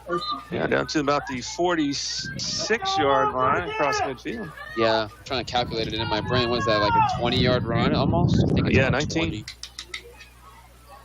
Good thing I'm decent at math. I don't know I'm great, but I'm decent. I think would you say that watching sports a lot helped you with math? That's right. Yeah? That's right. So parents out there, Also kids are struggling. Chips and dips. All right, here they go. First down, 10 yards to go. Shotgun snap. Quick pitch off the left side to Martinez. He tries to get around the edge. He is just on his feet. That's enough for a first down and then a couple. Slow going around the edge, but once he got there, he took off downfield. And it's interesting to see this offense. You know, when you watch every game, every snap, you see the little wrinkles that they keep adding in the additions to the game, and that's a new one that we've seen specifically today. And it kind of makes you wonder, is that something newly developed because the other stuff wasn't working? Is it just always been in their arsenal and time to try it? Yeah. It almost looks like there's going to be a time, and I wouldn't do it to the left, but come into the right. Maybe you do it, and then you throw deep to a receiver. You almost treat it like a flea flicker in a way. And I think maybe. We'll see. We'll have to wait and see. But And that's they're on the far side hash. Monroe being right-handed could roll off. Yeah. It looks like that's going to be a timeout. The Wolves have called a timeout. And this timeout's brought to you by Ty Wood, attorney at law. Ty and his staff supports the Wolves and encourages you to do the same. Go Wolves. Ty's office is downtown Colorado City at 249 Walnut. Ty Wood, attorney at law, supports the Colorado City Wolves and encourages you to do the same. Ty Wood has been serving the Mitchell County and surrounding areas for years. Located in downtown Colorado City at 249 Walnut. Ty and his staff want to send out a big good luck to the Colorado City Wolves in their game tonight. Ty Wood, attorney at law, proudly supporting the Colorado City Wolves. Go Wolves! Back to the field with the Colorado City Wolves on Wolf Country 107.1 FM. All right, we're back on the field after the timeout. So it looks like Coach Leaf may have saw something he didn't like or maybe picked up on something the Cubs were doing, so he's sitting his... Yeah, an early timeout after 2 straight first downs. Just kind of an unusual position to take one. But it is going to be first down. Wolves have the ball. They're down on the Cubs' 34-yard line. Monroe waiting on the shotgun snap. He's going to do a quick handoff to Zeke off the right side. That's enough for a first down. Speedy Zeke is down to the 20. And he stopped. There's a stop to forward progress. Why aren't they blowing the whistle there? Yeah, I know. You got to get him. And there's the excited Zeke pointing for the first down, which he got all the way down to the 20-yard line. Another 15, 16-yard run there for the Wolves. And so 3 straight chain-moving runs there. Oh, and here come the Wolves. They're hustling up to the line of scrimmage. Quick snap, quick handoff again. This time, Zeke's put in the backfield. No go. That's going to be a tackle for a loss. Looks like a face mask foul, possibly on the Cubs. And he looks like he threw it on the far side. Yeah, they're going to get that one. So very good for the Wolves on there. I don't like face masks. It looks painful. You know what I mean? But, hey, you get the 15 yards, right? We like the result when it's against your team, but the poor kid has his head ripped. We do want to let everyone know that if you're listening to us on the radio and you're next to a computer or cell phone or something, you want to watch the game live, go ahead and check out the Colorado ISD webpage. At the very, very bottom, you can find their YouTube link as our radio broadcast is being simulcasted live with their huddle technology here at Wolf Stadium. So not only do you only have to hear us, you could also be watching the action live yourself. Yeah, and if you haven't seen it, folks, this huddle technology is That's some pretty cool stuff. All right, here come the Wolves. First down play. All the way, they're going to start off at their 13-yard line. And Monroe waiting for the shotgun snap. He's going to hand it off to Zeke again. He tries to go around the right side. He's up to the 10 before he's brought down at the 9. And once again, about a 4-yard gain. Yeah, nice run, but he gets slung to the ground on that one. Took a big hit at the end of it, kind of like a German suplex if you're a wrestling, WWE wrestling. Yeah, that was borderline. That was strength that he was light. No, I think that was just strength and Zeke's light. He just got chucked a little bit on that one. Maybe I just don't like our players being mistreated like that. It does look like there is a personal foul against them. So, hey, they're going to go with it. I like the way that referee thinks. So that's going to allow us to march the ball even closer to the end zone. They're going to set it down at the 5-yard line. So first down and 5 for the Wolves. So terrific scoring opportunity here. Yeah, Vanderslice just came in. Number 54, Andrew Goodney, and also number 52, Colton Thomason come in. So they're going to set up that big package that you've been wanting, Chris, and they're just going to try to power this one into the end zone, it looks like. Yeah, we have some big boys hustling up to the front line. We got 3 backs in the backfield with Monroe. He's going to follow 2 of them over to the left side. Nothing really. Yeah. Maybe give him a yard down to the 4-yard line.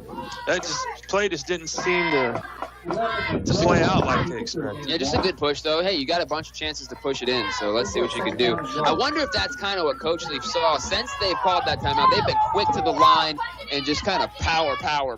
Yeah, they're doing it again. Second down play, ball on the 4-yard line. Quick handoff up the middle. And, they're going to stop Zeke right at the half-foot-yard line. I thought he was going to fall in, but... Yeah, it looks like they're going to call him just short. And we've seen it before, though. This is the exact kind of play. It looks like we're probably going to get a Mason Monroe QB sneaks straight in. Like, that would be my guess. You got 2 chances, or maybe at least 1 or 2 chances. Just punch it in. And you have one of the biggest offensive lines out there. Just push them forward. And they're hustling up to the line of scrimmage. Wait for these referees to get out of the way. Yeah. Wolves are ready. Let's go. 3rd down play. There we go. All right, Wolves pitched in tight. It is a keeper.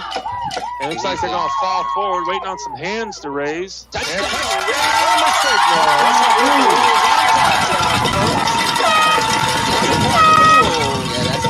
Touchdown for Mason Monroe on the ground today, and that increases the lead. Chris Abreu coming out for the extra points to try to make it a 7-point lead, but hey, the exact response you wanted after halftime. Yeah, and remember how this started. That was a good kickoff return, called back about 30 yards on penalties. They still marched the ball down the field, so now they're lined up for the point after kick. Monroe is the holder.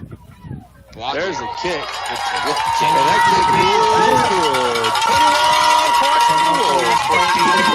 21-14. Let's send you back to London at the mothership for a quick timeout, and we'll be back with some more exciting football action.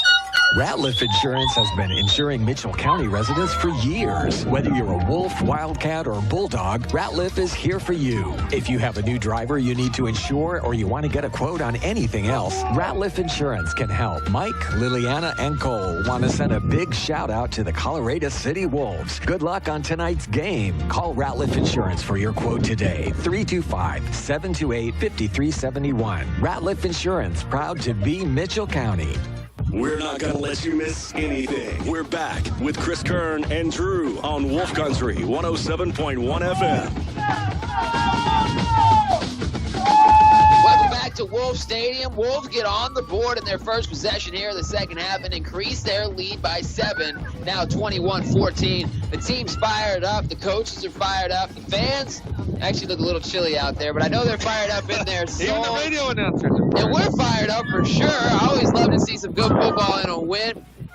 So now we just got to keep it going on defense.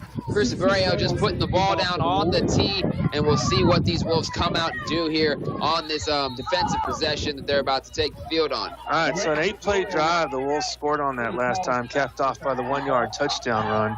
They started at their own 32-yard line, so great job. All right, so here go the Wolves. Big kickoff. Wow, that ball's going to be fielded all the way back at the 3-yard line. Took a while for the Wolves players to get up there. He's up to the 20 before he slips and falls, and they're going to start with the ball around the 22-yard line. I mean, and Chris, honestly, you've been watching Wolves games longer than I have. How often have you seen a kickoff go to the 1? No, that was a great kick. He actually out-kicked his coverage, gave the the receiving team about 15 yards of free run before the kicking team could catch up with them. 22-yard line. First and 10. So it's hard to believe, but you can actually kind of hurt yourself by kicking the ball too far. Yeah, in a way. Yeah, for sure. So, all right. So, but still, good job by the Wolves. Cubs are going to start way back in their territory at the 21-yard line. They try to run straight up the middle. Get about 4-yard gain. Yeah, not much there at all. Maybe 2 or 3. 4 is definitely the most they would have grabbed. Christian Ashby on the sideline to start off this possession. So again, they've been using him more on the defensive line, but he's not an every down player, that's for sure. I like the fact they mixed him in there. Yeah. And aside from knowing he's only going to be in there in the red zone or goal line, I like to see him on some of these other plays, throw the other team off of it. Well, I think also what it's helped do is it's helped give a breather to some of the other defensive linemen, because even if you're shifting one at a time a little periodically. All right, handoff up the middle for the Cubs. That's going to be enough for a first down all the way down to the 34-yard line. 33-yard line is where they're going to mark it. Yeah, that was number 21. But going back to what you were saying, but when Big Ashby's in, it forces the other team to strategize around him. Oh, man, we're going to double team this guy. Uh-oh, we're running to the left side. Let's change it to the right side. It should free up at least one defensive player for the Wolves kind of automatically. All right, first down for the Cubs. They trail the Mighty Wolves 21-14. 5:46 to go here in the third quarter. Quick handoff up the middle. Wolves are ready. Yeah, nothing really there. A gain of 1 up to the 35. And the one big play for the Cubs has been to the outside, but they've kind of been able to find some little gaps on the quick handoff up the middle most of the game. That's kind of where their consistency has been. That's right. All right, here comes Big Ash back into the game. Second down for the Cubs. 2-yard gain on the play. Brings up second down and 8. Mason Monroe here on the near side cornerback position. Yeah, so we are getting to see Mason play a little defense tonight, too, as well. One of the best athletes on the field on both sides, so it's good to have Monroe in there. All right, here come the Cubs. Second down play. Man in motion. Try to quick handoff up the middle. And a gain of about 5 up to the 40. It's like Zeke on the tackle there. That's going to bring up about a third and 4. So Wolves defense once again on the precipice of a third down, and their Cubs are kind of pinned back a little bit, so I don't know if they would go for it on fourth here. Uh-oh, here comes Monroe kind of hobbling off the field. Man, got a stinger on that last play. Yeah, Jeremiah Green coming back out there real quick. All right, here comes Olney up to the line of scrimmage. Third down. Wolves looking for a big hold here. Hernandez back up under center. Quick handoff up the middle. Oh, no, it's a keeper around the right side. Pull the Wolves, and off to the races he goes. Still on his feet all the way down to the 30-yard line. Wow, big run by the Cubs. Yeah, Michael Martinez with a big tackle there as he was just scampering through the seams there. Nice little play action. Again, we were just talking about it. They've had some success on the quick handoff. Wolves bit really fast, got a lot of players to him. But then, hey, the fake pitch to the outside with a lot of open space in front of him moves the chains for the Cubs. Right. I think he kind of lulled the Wolves asleep. Yeah. Boring handoff up the middle. Yep. Boring handoff off the middle. Oh, time and time. Well, run to the outside. Yeah, here's a little speed. And that's what football is. That's the chess match in football right there. All right, first down play for the Cubs. And the ball now down on the Wolves' 25-yard line. Hernandez dropping back to pass. Wolves are going to meet him at the line of scrimmage. Both fall forward for a few yards. Yeah, not much on that one at all. Another 2-yard gain. Christian Ashby in on the tackle, along with Andrew Waddell. Or Nate Waddell and Andrew Goodney, sorry. All right, seventh play of the drive for the Cubs. And we haven't seen many teams run like a kind of with the true triple option like this very often this season, have we? Or even in the last couple of years. No, we're so used to seeing the spread. Yeah. Everybody's going with the spread. It's kind of Winters and now this team. It's kind of nice to see some old school football. Handoff up the middle. It's going to be a gain of 5 or 6 down to the 18-yard line. Yeah, again, just short to create a third and about 3. Ball, though, in the 20-yard line, so inside of the red zone. A little pushing here between the two teams. Little extracurricular. All right, Will's going to Do a little subbing, get some fresh legs in there. Yeah, I like it. I like having a little extra oomph on the defensive line, get some people rotating in and out every couple 2 or 3 plays. Third down play for the Cubs. It's something actually we've seen at the highest level in the NFL and on the defensive and offensive line. Subbing offensive linemen even sometimes. You know, they're the biggest players on the field. All right, Hernandez. He's going to pitch the ball to the right this time. Wolves weren't ready. Around the end he goes. Still on his feet at the 10. Knocked out of bounds at the 5. That's enough for a first down. Yeah, same play that we saw before that broke this whole drive open for the Cubs. So Cubs now first and goal from about the 5. So the Wolves going to need a big goal line stand here. Michael Martinez coming back in onto the field. See which Wolf comes off. Looks like, who is that? Zeke coming off for a little bit. Yeah, so ninth play of the drive for the Cubs. They had the ball all the way down on the 5-yard line. Trey Martinez actually coming off. Wolves doing what they can to stop the ball. Straight up the middle he goes, and into the end zone go the Cubs. Yeah, touchdown Cubs. That's a big hit in the end zone there. But, hey, Cubs do respond. That's exactly right. So we'll see how this point after goes. But they're about to tie the ball game. This keeps up, it's going to be he who holds the ball last wins the game. Yeah, it's kind of looking that way. We do have a whole 2 minutes left here in the third and then a fourth quarter, but both defenses have been unable to make a stop in the last little bit of time, last couple possessions. And Olney, interesting enough, has looked very dangerous on their kick block team. They've really gotten some pressure.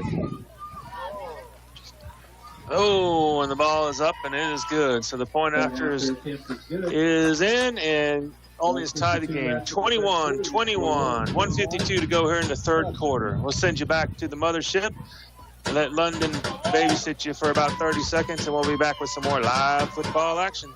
The Mitchell County Hospital District seeks to provide the very highest level of service for all patients. Mitchell County Hospital is a proud supporter of the Colorado Wolves. They're here for you when you need them. From the unexpected emergencies to regular doctor visits or school physicals, you can count on the Mitchell County Hospital District physicians, nurses, and staff to be there for you. It's a new football season, and the Mitchell County Hospital District sends support to the Colorado City Wolves. Go get them, Wolves! Now, back to your Friday night football action on Wolf Country 107.1 FM. Welcome back to Wolf Stadium. We got a tie game here with just under 2 minutes left in the third. Wolves about to receive the ball. They look great on their first drive. Chris, give us a little recap of that first drive of the second half for them. Oh, yeah. Wolves started off with the kick return to the 50. Unfortunate penalty took them back to the 35-yard line, and they just pounded. 8 plays later, got the ball into the end zone. Mason Monroe capped it off with a 1-yard touchdown run. But the Cubs answered, and 10 plays later, they were back in the end zone themselves. So now we have a tie ball game. Band drumming, cheerleaders cheering, fans cheering, and footballers footballing. Let's go Wolves! Let's go Wolves! Right. All right, here comes the kickoff from the Cubs. Just kind of a pooch kick this time. Going to be fielded around the 25-yard line. Waiting on his blockers, coming around the right side, and he'll dive forward, but be knocked down around the 36. Yeah, the ball got a little squirrely on that one. I almost feel like there should be a play on something like that when they kick it to the front man of that diamond, where you kind of have a planned reverse or something off of it, because there's 3 people behind him. You could really do something interesting back there. And I thought maybe they were doing it. It looked like Santana was kind of waiting for some players, but maybe they were just doing it on their own without a plan. Well, I think maybe they were just all trying to get ahead of him to help with the blocking too, but yeah, interesting. Just something to see, notice from the sky. All right, first down play for the Wolves. They got the ball on the near side hash at the 36-yard line. Goes a man in motion, shotgun snap, and a pitch from, he's going to be caught in the backfield and tackled for a loss. Unfortunately, that is Thomas Martinez. Yeah, and that one looked like maybe one time too many to call the exact same play to start off a drive. Yeah, it's kind of Monroe's already in the shotgun. The man in motion, usually Martinez running behind him. So now it's very deliberate, right? You're about 12 to 15 yards behind the line of scrimmage. So yeah, if you don't make it around, it's going to be a tackle for a loss. So something you have to be very careful with. Yeah, it's kind of easy to recognize. Now, maybe, again, there's a play where you hold it for Mason and you fake it, but we just haven't got there yet. All right, so second down play from the 30-yard line. Zeke's going to take it around the right side. He's up to the original line. He's out to the field at the first down. Coming all the way down to about the 42-yard line. So another big run by Zeke. Yeah, another big one there, and they needed that one, especially coming off of that loss. That's about a 31-yard gain there. And I love that Zeke popping up, giving that first down signal. In one way, not to say he's the only one getting first downs, but the last few weeks he's been the consistent chain mover for sure. Well, and just the excitement, yeah. I think gets everybody pumped up. Yeah, we're going somewhere. We're going somewhere. So here come the Wolves, bouncing up to the line of scrimmage. First down play. They've got the ball down on the Cubs' 41-yard line. Monroe's going to keep it straight up the middle, but the Cubs are there waiting. Yeah, they didn't really bite that much on Urias, and Mason did slip a little on his initial burst, his initial push off the ground, and so that kind of slowed him down a little bit. You know, I was trying to figure out if it was starting to sprinkle or not, but we've seen a couple of slips, maybe just a slippery spot on the field. Well, it's interesting because I was at the Westbrook games last night for junior high, junior varsity 2, and junior varsity 1. And we'll tell you in a second. We got a quick timeout coming up. No, actually, it's the end of the quarter. No, end of the quarter. I'll finish my story then. Yeah, go ahead. So anyway, I noticed it yesterday, and I talked to some of the players afterwards, and they just said, like, with the weather and the temperature, there was a little bit of moisture kind of accruing on these artificial turfs. So more than likely that north wind is bringing in a little moisture also. I mean, you're right. You're going to see the gloss. I was going to say, you kind of see a sheen. Yeah. So I think there's something to be said about that. We are going to send you to the station for a quick 30-second break, and we'll be right back with the start of your fourth quarter as the Wolves are driving down the field. Football Friday night is here, and Hetty Auto Parts wants to say good luck to area teams. Is your vehicle ready for away game road trips? Visit Hetty Auto Parts for oil change bundles, wiper blades, headlight bulbs, and even vehicle detail supplies. Hetty Auto Parts is ready for another great season of high school football. Be sure to show your support to our area teams. Go get 'em, Wolves. Hetty Auto Parts, 745 East 2nd Street in Colorado City. Back to the field with the Colorado City Wolves on Wolf Country 107.1 FM. Welcome back to Wolf Stadium. Folks, it's an exciting game, and we're about to start the fourth quarter. 21-21 tie. Mighty Wolves 21. Olney Cubs 21. And Wolves with the ball. Second down from the Cubs' 41-yard line. Here they come up to the line of scrimmage. Monroe, his typical position, going to take the snap to the shotgun. One man in the backfield with him. And he's going to keep that ball, try to go up the middle. Not much there. Yeah, Zeke hit the outside. He didn't have the ball. I thought he did for a second there. So I don't know if that's why the defense didn't go that way. Maybe they were smarter than me, but that's going to bring up third down and 10. Yeah, a spot we haven't seen. The Wolves haven't seen tonight. I don't think we've had any third and longs, except for maybe the first quarter. One thing we've talked about previously in a bunch of games, with the snaps have been really good this season. We had one game where a couple got out of hand, but really consistent all throughout the year. No, you're exactly right. It just made me realize we haven't been talking about snaps, but that's because they've been good snaps. So let's hope we didn't jinx him. No, I don't believe in that. All right, Monroe dropping back to pass. He's getting the pressure. He's on the run. Oh, no, that's going to be a sack all the way back at midfield. No face mask on it. It was a little close to his helmet, but they're not going to give it to him. That does bring up a fourth down right at about the 50 or the 49-yard line. So yeah, definitely it's a 20-yard for the first down. You're going to see the punt team come on out here.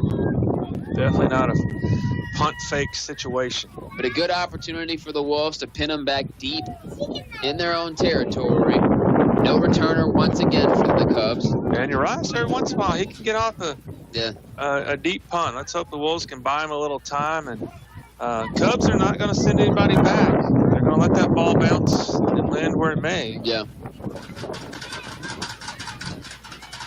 All right, so here comes a fourth down snap. Urias takes it. Gets off a good punt. The ball's going to land around the 25. Takes a Wolves roll. Yeah, all the way to the 11-yard line. So, great punt there by Cameron Urias. That was a good punt. So Cubs will have the whole field to essentially go. 89 yards needed to get on the scoreboard.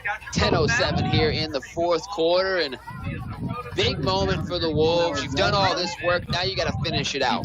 That's right. And look at this. So this is only the fourth play of the second half, and we're already into the fourth quarter. Yeah, I mean, fourth possession, you mean, right? I'm sorry, Yeah, fourth possession. Only each team has only had 2 drives. So. It's been a really methodical game. Really, a lot of runs and a lot of slow to the line of scrimmages. Not much rush. Right, and a lot of running. Keep that clocks running. All right, first down play for the Cubs. They're going to try to hand it off the middle. And they're gaining about 4 to the 15. We'll see where they spot him. I don't think, about 2 or 3, Now, one thing we did notice with the Cubs the last drive is they were able to eke out first down through 2, 3, 4 rushes at a time, and so nothing big. Wolves got been good contained for the most part, but and remember their last game plan was up the middle, and pitch, and then they tried something a little different. Yeah, that's where the big actually did come from, 20-yard kind of here and there. All right, second down play for the Cubs. Same situation with Hernandez up under center.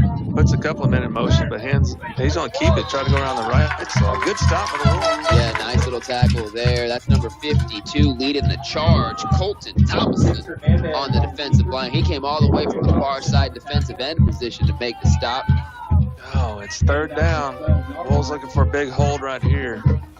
5 yards to go. Yeah, and you're so deep now. That's exactly what happened to the Wolves earlier on the other side. A punt pinned them deep, and then a good shifted, good defensive stand got the field shifted. And so the Wolves trying to do the same for themselves right now.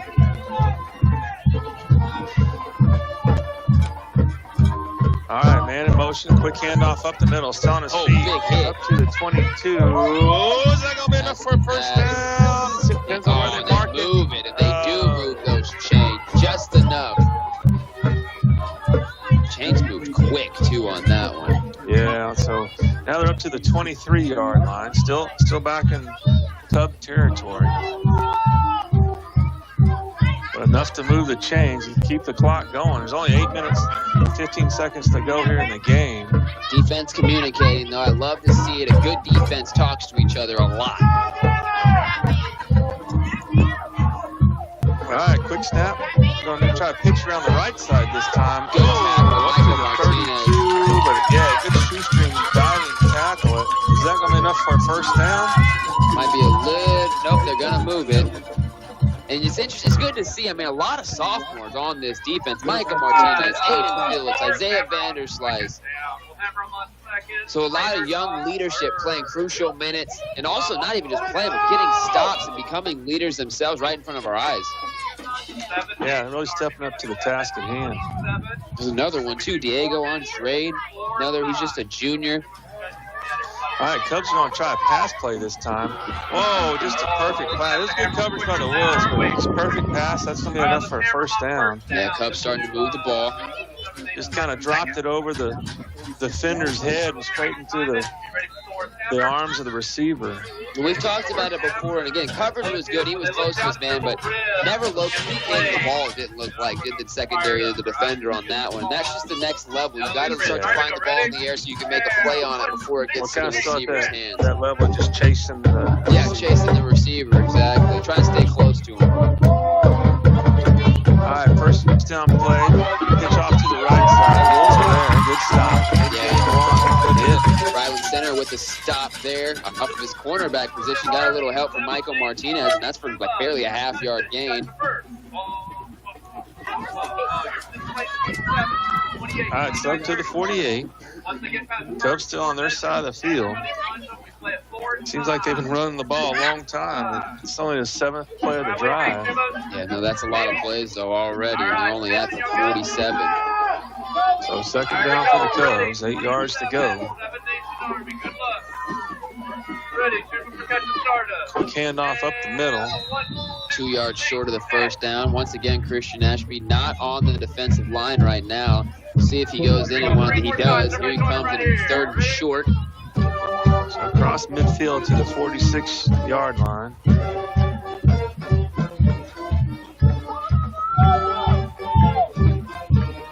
So Thompson comes out to take a breather. Ashby's going to try to relieve him. And need a big push here by the defensive line. Ashby over on the right side. They're going to run. There's a flag. Looks like false. Oh, good. No, don't push late. Let's not give him any help here. Yeah, good point. That is going to move the ball back for the Cubs. Yeah, that helps the Wolves out for sure. All right, so I'll move it back to the 49. So I'll make 3rd down and 7. More manageable opportunity for the Wolves to put a stop here. Yeah.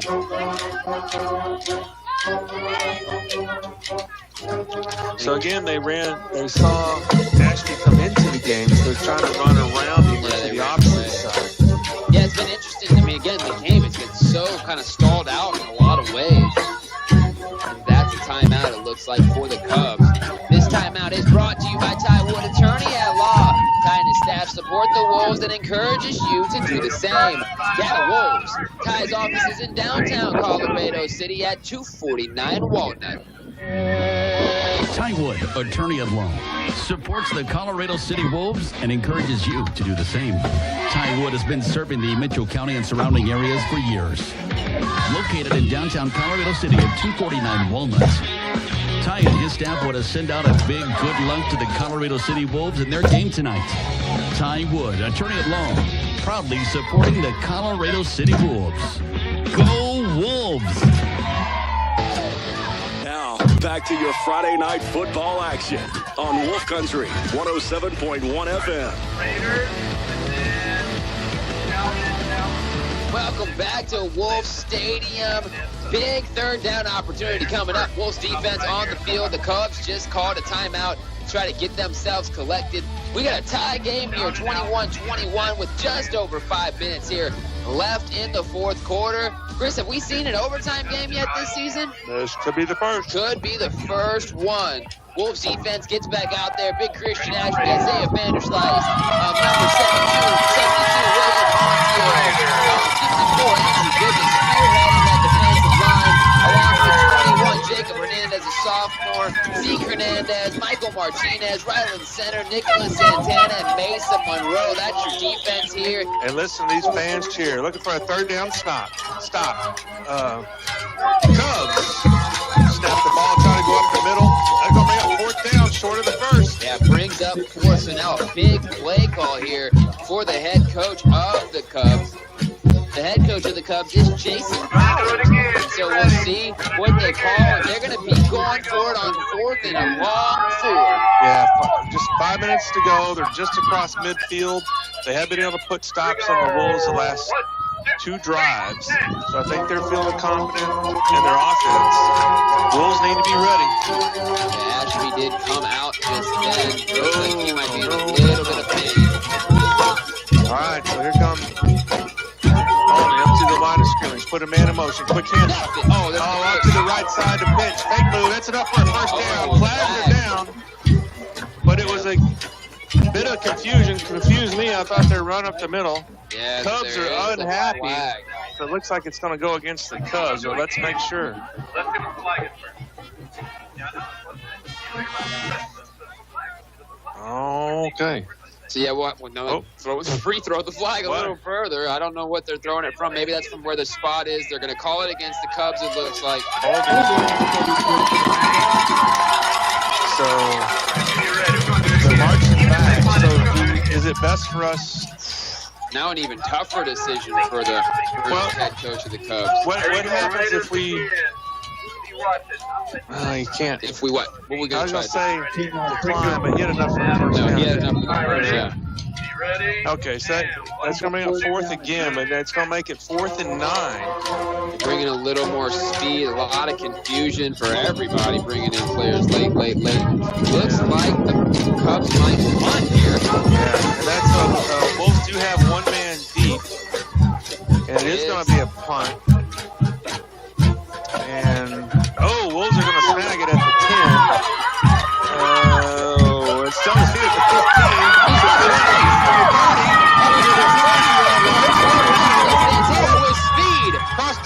to the 40, still on his feet, got that all the way down to the 30-yard line. So what a great run.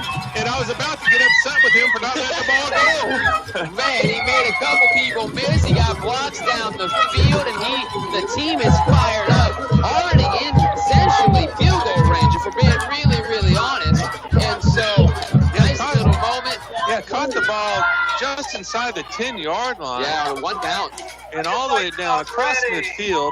And actually, they're going to stop him at the 31, the Cubs' 31-yard line. Yeah, I actually liked the bounce in a weird way. It set up really nicely just to grab him to kind of still be able to read the defense. And, man, about a 70-yard return there for Nicholas Santana. All right, Wolves offense hustling onto the field. One man off to the right, one man off to the left. Everybody's pinched in the center. Monroe takes the snap, fakes the handoff to Urias, tries to go up the middle, but the Cubs are ready. Yeah, not much there. Exactly no gain. So, again, I mean, you got to think. You got the tie.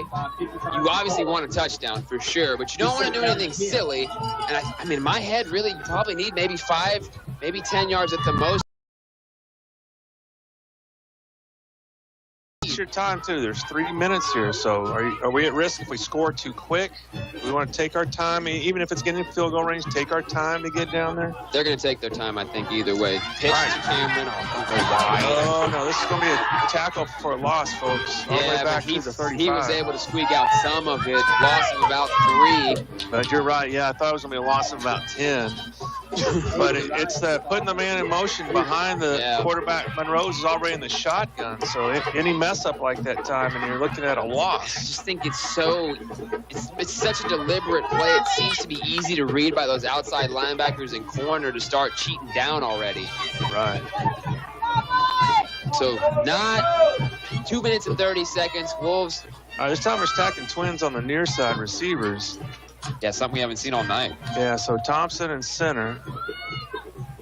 One man off to the right side, looking to throw in that direction. Monroe, plenty of time now. That's a pressure. He's going to tuck and run. No, he's going to throw it up, and he's just going to throw it away. And there's a flag downfield. Are we looking for the pass interference? They're going to say Riley got held on that one. It looks like. I think he tried to cut back to the ball, and the defender was just standing there and right in his way.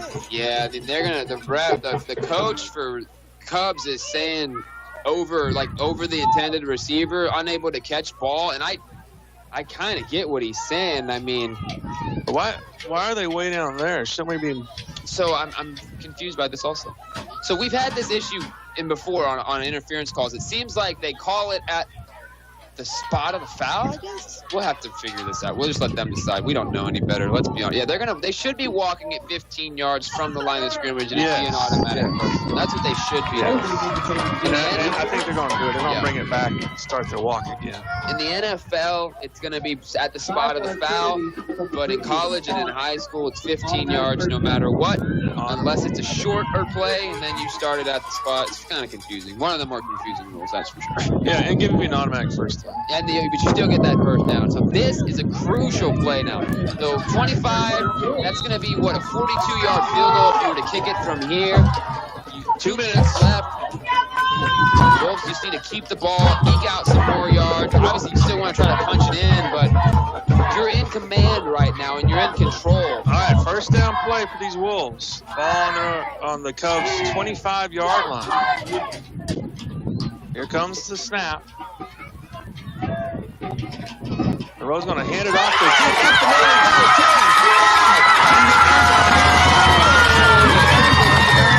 My goodness gracious.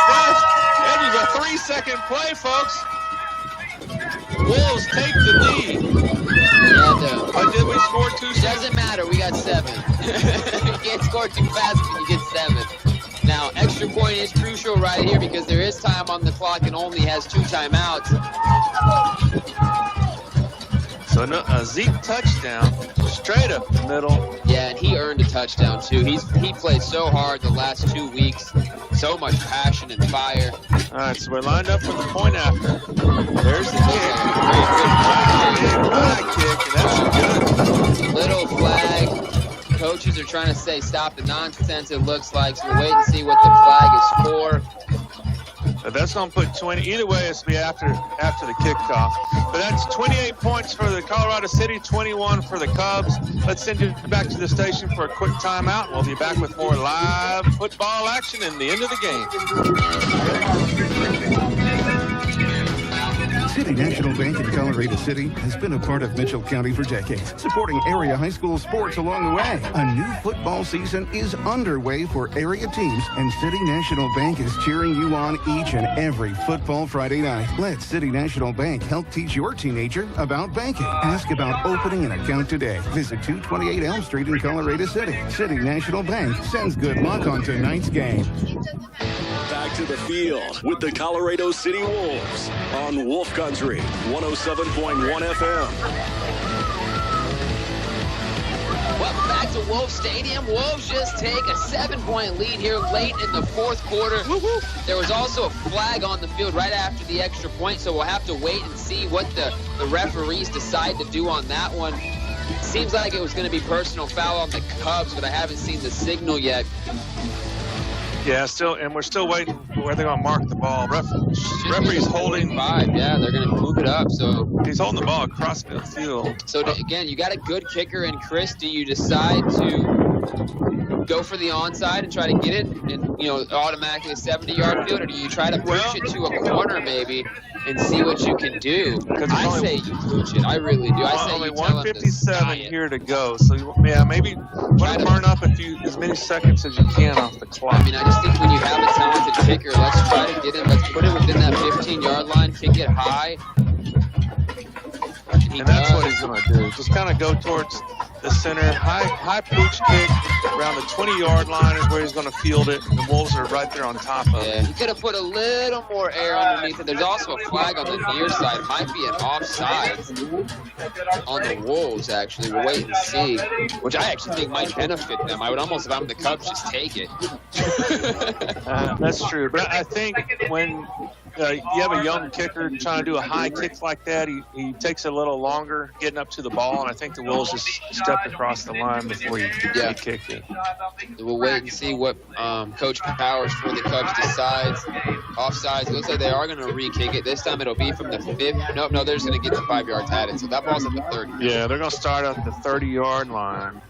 Coach Caffey trying to fire up his defense. 2 timeouts for the Cubs. 1:51 to go here in the game. Mighty Wolves lead 28-21. And here come the Cubs on the field breaking the huddle. They're going to start with the ball. Actually, they're going to put on their own 30-yard line. Wolves need to stop here. Yeah, and the most dangerous play you've seen has been a run out to Ryland Center's cornerback side on that pitch play. So you want to be aware of that. That's where they've had the most danger. Coach Leaf looked like he's kind of taking some deep breaths over here on the far side. Referee's delaying. I think they're trying to get the play clock straightened out. Wait, talking to the coach now, but also yelling up at the booth.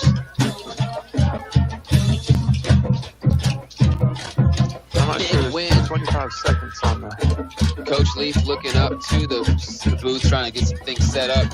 Big win opportunity. Again, this is senior night. The Wolves haven't won at home in a while. Now look at the Wolves players over there. He's swinging his arms, trying to get these fans going.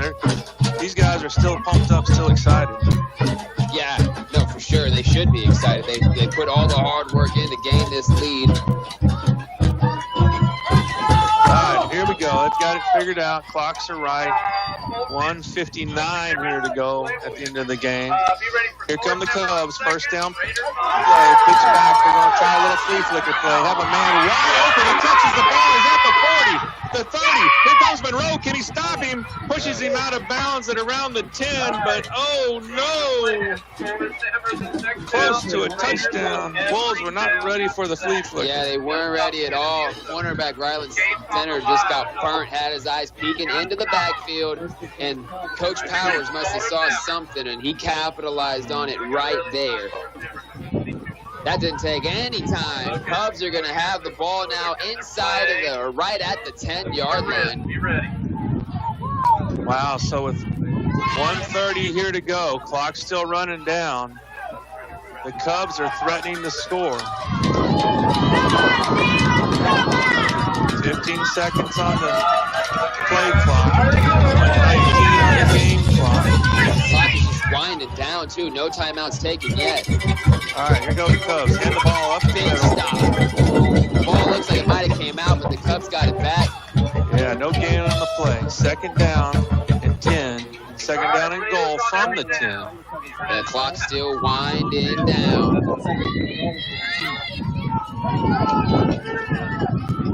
Wolves can get a stop on this drive. They win the game. There's only 45 seconds to go as the clock is ticking. Letting a lot of fine time tick off the clock, and now he's upset. He calls the timeout.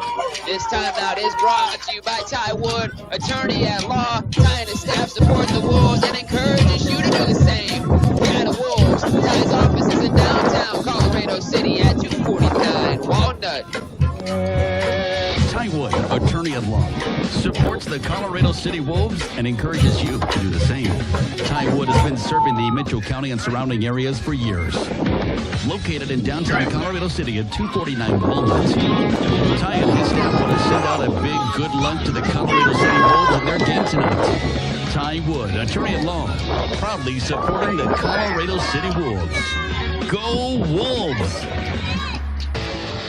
Now, back to your Friday night football action on Wolf Country 107.1 FM. Wolf Stadium. Wolves are coming out of a timeout.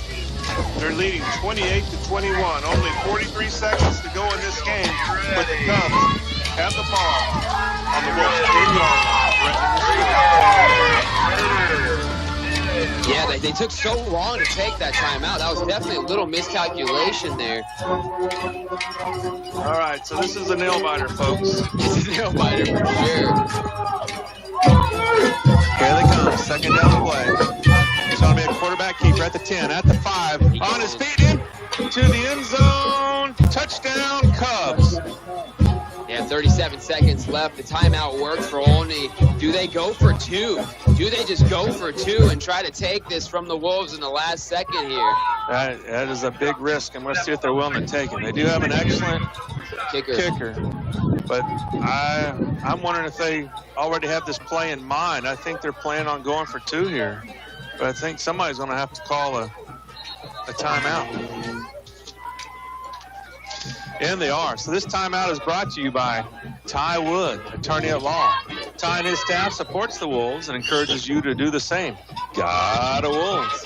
Ty's office is downtown Colorado City at 249 Walnut. Ty Wood, attorney at law, supports the Colorado City Wolves and encourages you to do the same. Ty Wood has been serving the Mitchell County and surrounding areas for years. Located in downtown Colorado City at 249 Walnut. Ty and his staff want to send out a big good luck to the Colorado City Wolves in their game tonight. Ty Wood, attorney at law, proudly supporting the Colorado City Wolves. Go Wolves! We're not going to let you miss anything. We're back with Chris Kern and Drew on Wolf Country 107.1 FM. Welcome back to Wolf Stadium. Interestingly enough, after the timeout, we now have a flag that was thrown down by the refs, and they're talking to Coach Powers of the Cubs, so we'll wait and see. We've seen it before, though. They threw a flag kind of just to get the attention of the play clock. But hey, real quick, a scoring update. Our neighbors, the mighty Westbrook Wildcats, are leading Ira 58-8. Or actually, I'm sorry, that's a final, 58-8. So congratulations to those Wildcats. It is going to be, it looks like a delay of, I don't know what they did, but they almost like they called delay of game or something. But remember, they just scored, folks, so Wolves are leading 28-27. We're waiting on either the point after attempt or they're going for two. But because of the delay of game penalty, the ball is now being moved back to the 8-yard line? Yeah, so it's going to be a 15-yard or 25-yard kick. He has the leg to do it. Can we get around the edge or get him to block it or get him distracted? Here's the snap, and that ball is up. It's good. But it's good. It's a tie ball game, folks. 37 seconds here to go. Yeah, so now the Wolves, we're going to keep it here because we just took a break. The Wolves are going to have to regroup. They have an opportunity to make something happen with 2 timeouts left, but again, you got to balance mistakes versus risk in a sense, in essence. And calm yourself, composure. I see Isaiah Vanderslice kind of just saying everyone settle down just a little bit. Well, here's the good thing about this situation. Wolves are not in a panic stress. They've done everything they were supposed to. They've scored when they needed to score. Yeah, the other team came back, but they're not under pressure right now. There's 37 seconds left. It's kind of a 37-second gift. What can we do with this? Can we get it down the field? So they shouldn't be too much of a pressure cooker. Let's just hope they can get everything organized and things fall their way. Yeah, Cameron Urias to deep back, Zeke Hernandez, Thomas Martinez, and Nicholas Santana. They've been kicking it to Nicholas, and again, if you ever got a trick play on the kickoff, this might be the time to do it. It seems like they've just been aiming at Nicholas at the front of that diamond. Yeah, they have. Nicholas is counting up the players on the return team. 2, 4, 6, 8, 10. There's number 11, Isaiah Vanderslice, coming on a little late. All right, so we asked this question of the Wolves. Now let's ask it of the Cubs. Do they go for a pooch kick? Do they get it all the way in as far back as you can in the end zone, or do they just try something crazy like an onside kick? You got to be aware for the onside kick, but I think they're going to go deep on this one. Yeah, I think it's too much of a risk. Yeah. But it's tie ball game, folks. 37 seconds to go here in the game. 28-28's the score. It's kind of a pooch kick off to the left side. It's going to be out of bounds. So I think, what does Coach Leaf do here? I think he has the option. That's a penalty. He can ask for them to re-kick. Or can he push him back a little bit, or do they just spot the ball out of bounds? I think it'll be at the spot, or he can choose to re-kick. We'll see what he... I guess he's going to let... No, they are going to mark it. So I guess it is a 5-yard penalty from where it went out of bounds. They took it up to the 40-yard line. Yeah, we haven't seen much of speedster Jeremiah Green today. And so he's still going to be on the sideline. He's not getting on the field. We tried a couple of pass plays unsuccessfully, but really haven't done much. You call the fake. You do the fake. You do the play that you've done every time, and you throw someone downfield just like they did. Little flea flicker. You take a chance. The pitch back. This is the chance. This is when you call it, right here. The pitch back that they can see coming from a mile away. You just got to make sure that if it's not there, you don't throw it and you go down, and then you just go to OT. That's my call if I'm head coach.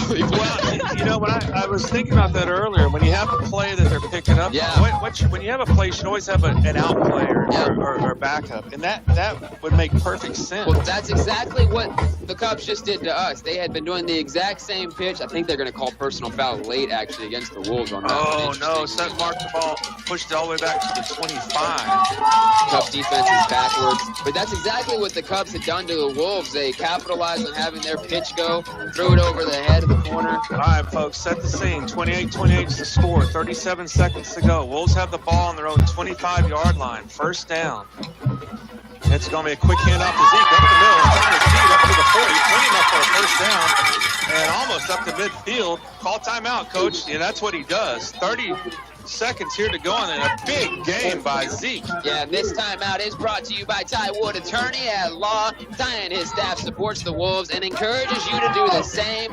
Get a Wolves. Ty's office is in downtown Colorado City at 249 Walnut. Ty Wood, attorney at law, supports the Colorado City Wolves and encourages you to do the same. Ty Wood has been serving the Mitchell County and surrounding areas for years. Located in downtown Colorado City at 249 Walnut. Ty and his staff want to send out a big good luck to the Colorado City Wolves in their game tonight. Ty Wood, attorney at law, proudly supporting the Colorado City Wolves. Go Wolves! Back to the action on Wolf Country 107.1 FM.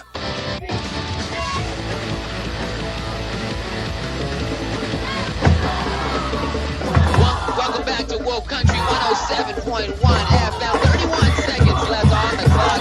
Big, about 20-25-yard run there by Zeke Hernandez to get the ball all the way to the 46-yard line. Wolves still have one timeout. And, what a game. What a game.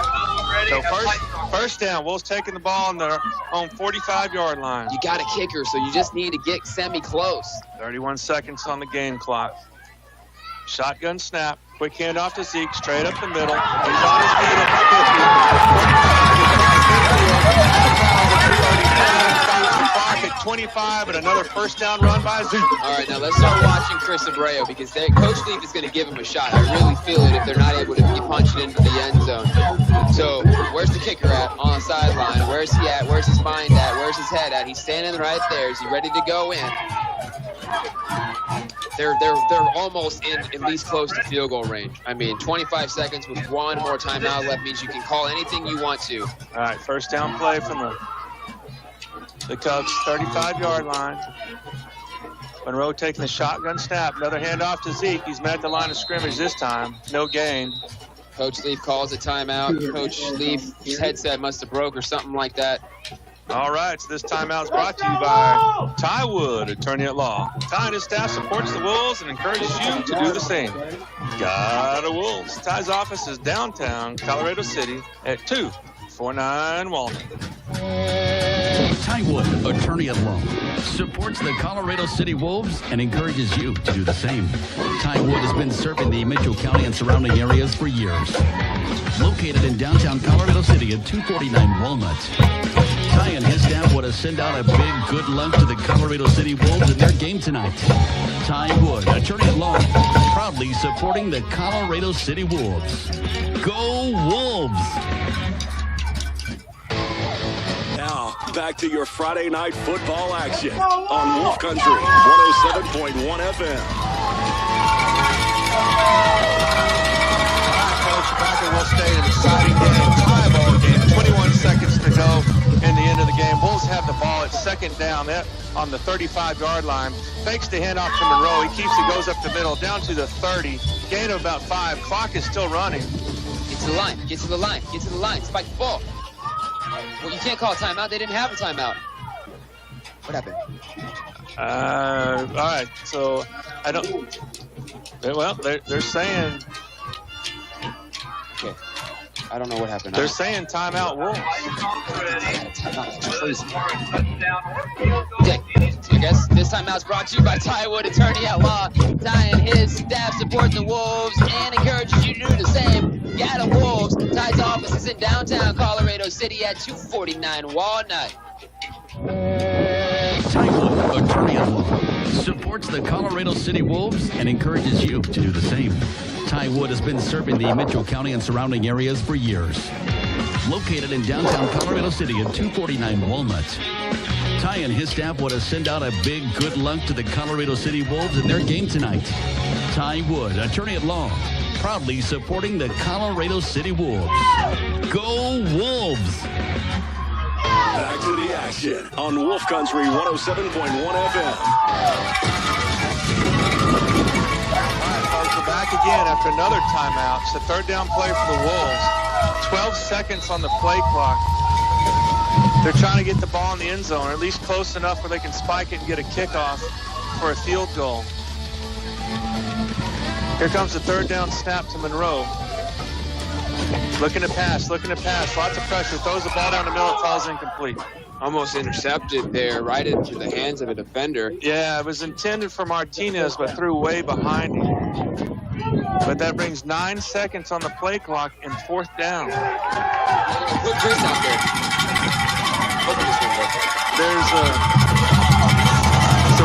We're actually going to see a field goal attempt, something we haven't seen all year. We haven't seen in many years, but it's 9 seconds to go. Where's the ball at, Drew? The ball is on the 30-yard line. About a 47, 48-yard kick. Does he have the leg to do that? I've worked with him a lot. We were working on soccer. We transitioned to working on football last year.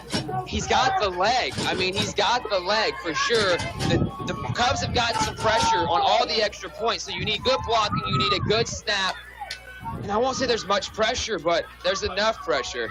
And here's the snap. Here's the kick. It's low. Oh, and the ball just falls low. Not the best. But it was not a throwaway play. Nothing they could do, but it does leave 5 seconds on the clock. Yeah, I don't know if the hold was bad. I don't know if it just got to him in the moment. But, hey, I think that was the right call still. 5 seconds left on the clock. Coach Leaf wanted to get another 5 to 7 yards. You can kind of tell that ball hit the ground right at the end zone, but that ball didn't come off of his foot right. You could just see it. Well, do you think there's 5 seconds on the clock? Do you think he thought about that, or you think he was thinking time would run out or expire? No, I think they knew that for sure. I do think they knew that. All right, well, let's take a break from this exciting game to give you an update on the World Series. It's top of the 7th, and the Rangers trail 5-3 to the Arizona Diamondbacks. My heart is pounding. For football, not for the Rangers. For all of it. What is the score? 5-3 Diamondbacks. Come on, Rangers. So we have a super exciting game here. Rangers can't win at home anyway, it seems like lately. We went on the road. Defense better scoot back. No big plays given up. Yeah, so 5 seconds, folks. Set the stage here. Cubs are going to take over on their own 30-yard line. 5 seconds to go. They've had some big plays. They've had 60-plus yard touchdown runs. They've had big passes. They have an opportunity. Wolves need a big stop here to send the game into overtime. And there's a high snap. They're going to throw it downfield.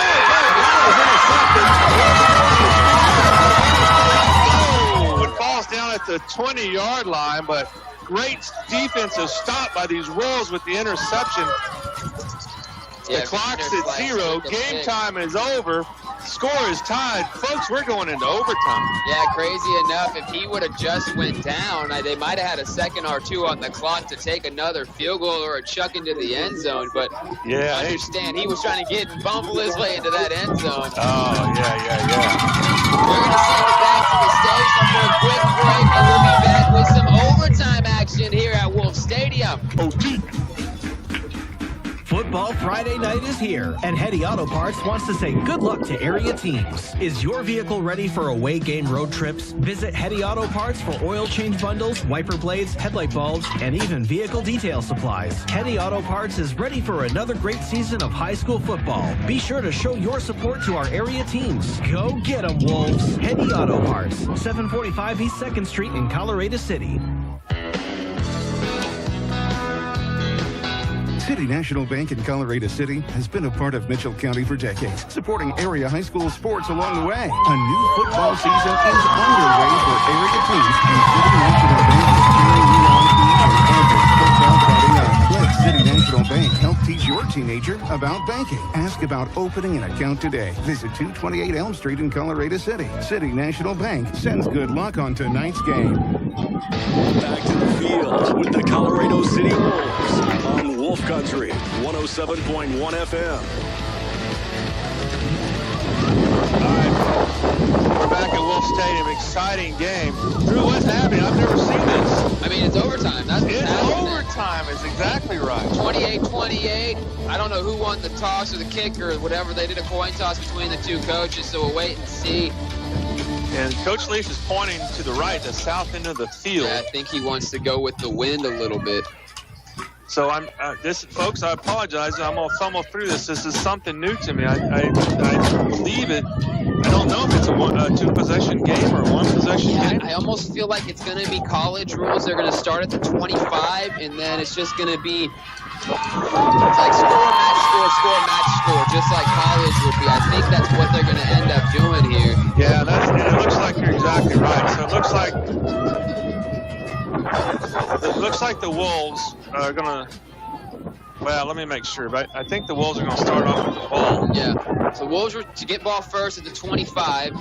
Yeah, they're on you start off on your opponent's 25-yard line. Yeah. It's almost in the red zone. So Wolves, I guess, will have a drive opportunity. We got the wind open. We got paper blowing everywhere now because that north wind. So, all right, here come the Wolves.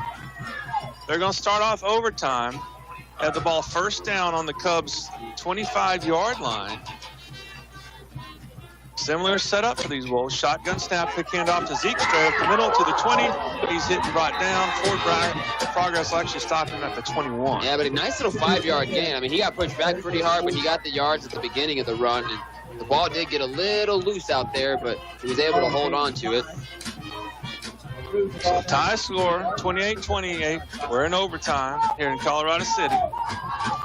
Yeah, and we'll see what the Wolves do here. They got to punch it in the end zone and get some points on the board. Cold weather brought in the crazies, but brought in some great football. These Wolves are doing great tonight, holding their own. Second down play, 10 seconds on the play clock.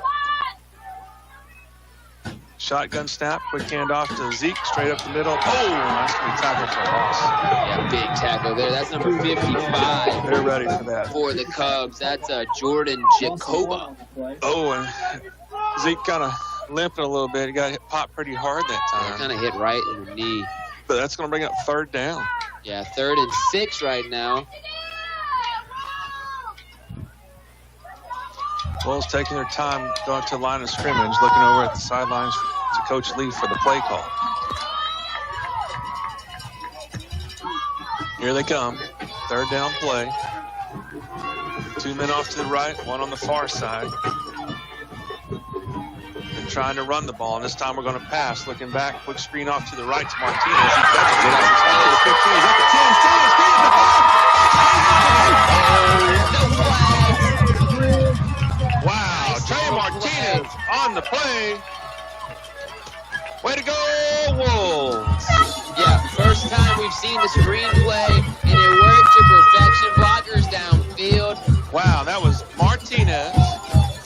Got the ball on the right side, cut up the middle. Got a little help from his friends, a good block, and into the end zone. Christian Ashby downfield, actually kind of stealing off that inside edge there. All right, so the point after attempt. Yeah, Wolves trying to come out here and put 7 on the board. I don't know why we gave Olney some points, but we got a little mistake on the scoreboard here, folks. All right, point after attempt for the Wolves. There's a snap. Oh, no. Something was just off on that one because that ball went far enough to get it on the other one. You can see the flight. Something changed. I think the pressure, just the nerves and the pressure. Game-winning kick. First time ever taking an opportunity at one like that. But that puts 34 points on the board for Colorado City. It is overtime, folks, so now Olney's going to get a chance to start at the Wolves' 20. Yeah. They should just stay on the same side. I think that's what they're going to end up doing. Yeah, it was Coach Leaf that chose the direction. So Wolves defense, they've been able to do it several times tonight. Can they put another stop on this Wolves offense, or this Cubs offense? Wolves are over on the sideline talking it over with Coach Leaf. Yeah, Coach Davis, Han, and Coach Caffey out there in the middle of the field with the defense. Coach Leaf running down the field for some reason, talking to the refs for just a second. Yeah, trying to figure out what's going on. Here come the Wolves onto the field. Here comes that Wolf defense. All right, here come the Cubs onto the field. It's their overtime turn. They're on the ball first down from the Wolves' 25-yard line. Yeah, the Cubs here. This is going to be interesting. All right, we got Ashby on the sideline. So fakes the handoff, keep around the left side, still on his feet. That's enough for a first down and then some. Folks, he's going to... Nope. They're stopping the play. What happened? I have no idea. They said he went out of bounds at the 12. Wolves got lucky, but he was... There was no slowdown. He was in. The Wolves did not slow down the play. They bit on that inside run again, and then the quarterback keeper option out to the left kind of what threw him off. All right, so the Cubs are down to the 12-yard line, and it was enough for a first down. Luckily, Hernandez stepped out of bounds. Otherwise, he would have just waltzed into the end zone. Coach Leaf having a fiery conversation with the head referee there, and I'm not sure why. Because where he's kind of barking, it didn't look like the play was even really going over that direction. Yeah, so, all right, so we're going to have a timeout for looks like the Cubs are calling a timeout. So this timeout's brought to you by Ty Wood, attorney at law. Ty and his staff support the Wolves and encourages you to do the same. Got a Wolves. Ty's office is downtown Colorado City at 249 Walnut. Ty Wood, attorney at law, supports the Colorado City Wolves and encourages you to do the same. Ty Wood has been serving the Mitchell County and surrounding areas for years. Located in downtown Colorado City at 249 Walnut.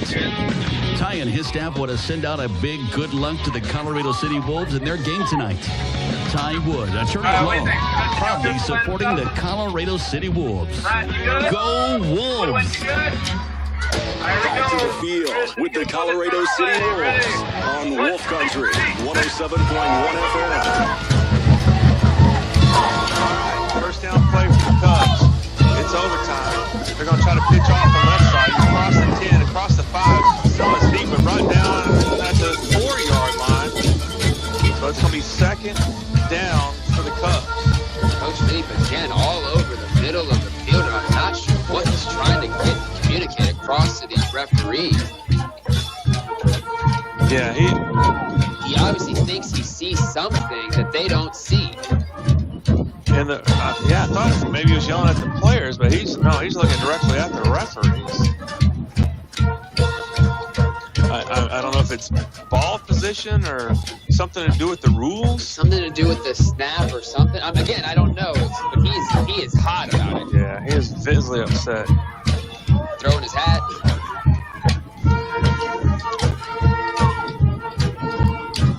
All right, anyway, that's going to be second down. Olney's threatening the score. They have the ball on the Wolves' 4-yard line.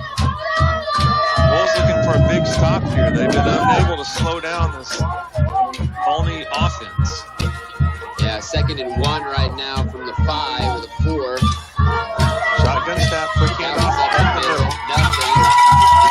Good stop by the Wolves, which brings up third down. Yeah, the Cubs have had really, they've had some success up the middle, but all their major success has been to the edges. That's right, they run that, single back set, multiple options. And we have seen a flea flicker. We have seen a couple of trick plays. But it's all based on that one idea, really. Yeah, that's true. That concept. Third down play. Ball on the 4-yard line. He's going to try to keep it straight up the middle. Wolves knock him down at the 3. A lot of extracurricular and pushing activity going on. Yeah, you got dragged down there, but that doesn't set up 1st and goal from about probably the 1 or the 2-yard line. That was enough. Dang it, you're right. That was enough for a first down. All the way down to the 2. So then again, you come up to an instance where if the Cubs get in, do they go for it on an extra point conversion to try to just end the game one way or another instead of prolonging it? Oh, that's true. All right, Hernandez up under center. Here comes a snap. Quick handoff up the middle. Not that one. Yeah, Wolves do a good job on the stop. Ball's at about the 1-yard line. This big goal line situation, Christian Ashby not on the defensive line right now. Wow. That's surprising me we're not seeing him more in the game. They moved that one back just a little bit, but it was a gain of about a yard there. All right, again, folks, we're in overtime. Wolves have the lead, 35-28. This is the Wolves' highest scoring output offensively also all season long. That's exactly right. No time on the clock, but that's because each team gets a possession. Wolves took advantage of theirs and were able to score a touchdown. Now it's Olney's turn. That was it. And a push into the end zone. That's exactly what happened. So now we're down to the question you were just asking. Do they point or do you just go for it and ride or die, kind of? Yeah, you go for the 2-point conversion and the win. And it looks like they're going to just go for it and ride or die right here. Christian does come in right now, big package. One of these players is going to hop off the field really fast. And this is it, folks. The game is going to end right here on this 2-point conversion. Here they come up to the line of scrimmage. Quick snap, quick pitch, rolling around the right side. He's on his feet into the end zone. Wolves lose. And the Wolves lose. Oh, wait a second. There's a flag. No way, there's a flag. Hold Wolves catch a huge break here. So that's going to move the ball back 5 yards. Wolves are aware of what's going on. It might be 10 They're bringing in their spot of the foul, actually. So we'll see. And they're bringing in the kicking team. Yeah, that makes sense now for sure. Wow, huge break for the Wolves. So many things are falling the Wolves' way. Got to win this one, folks. And this kicker has been excellent. One of the best kickers we've seen all year. Wouldn't it be nice for him to finally miss? Yeah, bad snap or something. Yes. All right, so they moved it back. Holder's on the 15-yard line. There's the kick. Oh my gosh. It was deflected. It was pooched. It just barely went through, but it's a tie ball game. Good job, though, defense. You got the stop you needed. Offense will get back out on the field, and this one keeps going.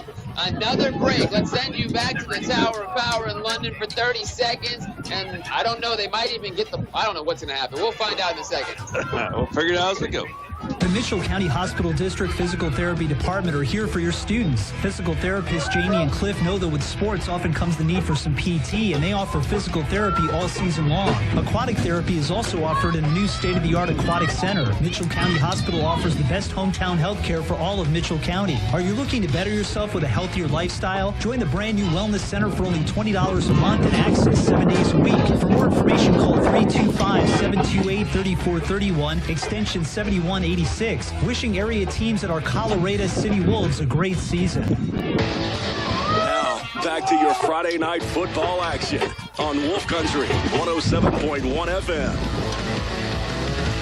All right, we're back at Wolf Stadium, folks. If you're not here, we're glad you're listening, but you're missing a good one. It's football weather. It's Friday night, and it's overtime at Wolf Stadium. Wolves and the Cubs tied 35-35. Each team has scored on their first possession of overtime. Now we go into the second possession. Now, do the rules change, or do we continue on the same way? I don't know. It's the same, and I think they switch sides. Switch sides of the field. But I think it is the same concept. Each team gets a possession, and you just keep going until one team comes out better on one of these second possessions. Both teams, the offense of both teams, have been very successful tonight.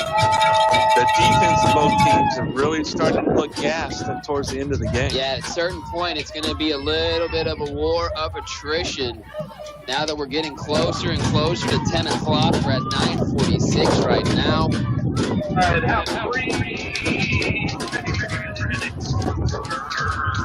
All right, so looks like second. So it looks like it's in a flip-flop possession. Cubs will get the ball first. Yeah, that's what I was getting ready to say. So it's opposite end of the field. Opposite team will start with the ball first.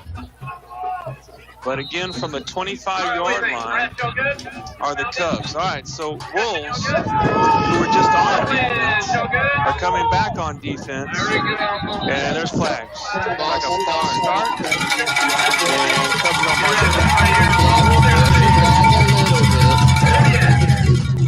And folks, good turnout. These fans are excited, and they are getting the game of the year tonight. For sure, definitely the game of the year. No questions asked. It's actually all the way back to the 30-yard line, so 1st and 15 after that false start penalty. Cubs taking their time getting up to the line of scrimmage and over at their sidelines for the play call. Again, score tied 35-35, double overtime. There's a quick snap, quick pitch around the right side, number 22. They do a good job. Not up to the original line of scrimmage. Gain of about 3, but that's still way short. That looks like the best we've ever really stopped that outside pitch action. So good job by the Wolves to be ready for it and prepared. Yeah, you're exactly right. I was thinking that when they pitched to 22, usually we see him running down the sidelines. But a good stop. Michael Martinez coming off the field. Trey Martinez coming on. Trey Martinez scored a touchdown in the first little overtime possession. And a beautiful pass. But here comes the second down and 12 play. A lot of movement. This time a keeper off the left side. He's still on his feet. Hernandez going straight up the middle and into the end zone. Yeah. Quarterback keeper. Yeah, QB keeper. First time he's able to break free. No flags. So we'll see what they do. Looks like they might go for 2 again here to try to really put the pressure on the Wolves. And they are quickly gathering up. But you're exactly right. I didn't think about that. So they scored first. Will they go for 2 or will they bring in the kicker? Because that would put a lot of pressure on the other team. And I think they're lining up to go for it. Already enough pressure. The Wolves are going to have to get into the end zone no matter what their next possession. Yeah, if they make it here, they're going to have to get 2 points. Quick throw up the middle. No way. He dropped it or caught it. No, and they're saying that the 2-point conversion is successful. So that was an 8-point drive for Olney. So now the ball flip-flops to the Wolves, and they must have a 2-point conversion to tie the game. So, well, at least you know, though, mentally, 4-down territory, no matter what, you got to go for 2. Yeah, yep. Folks, it's senior night, and what an exciting night it is. We're in our second overtime. Olney just scored again. They now have 43 points, where the Wolves have 35, but the Wolves get the ball now on Olney's 25-yard line. But because of the 2-point conversion, last scored by the Olney, the Wolves must do the same. Yeah. After they score. Yeah, a lot of now pressure on this Wolves offense. They have to show up. This drive holds the future of this game. Olney can't lose on this possession. They can only extend overtime, can the Wolves. Let's go, Wolves! And Coach Leaf is signaling something. I don't know what yet. Yeah, pointing downfield. I don't know how this goes with the overtime. Are there extended timeouts? I think it's the clock is what he's worried about.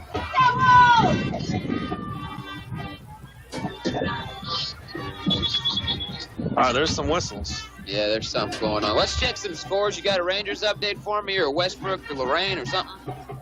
All right, Rangers are trailing. Trailing 5-3 in the top of the 8th. Okay.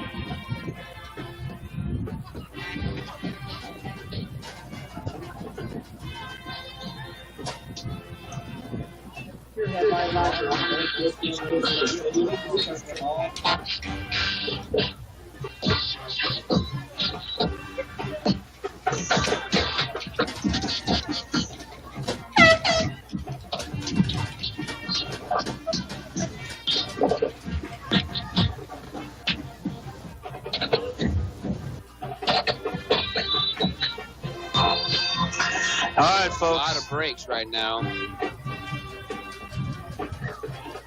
Little confusion on the field. I don't know if they're pointing towards the end zone. I don't know if it's the play clock, but that's at 25.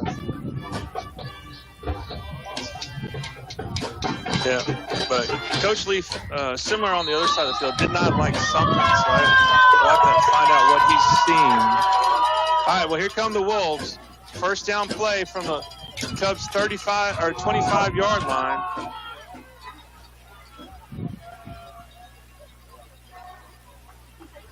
All right, quick snap to Monroe. Dropping back to pass. Looking. Oh, and in and out of the hands. That ball intended for center.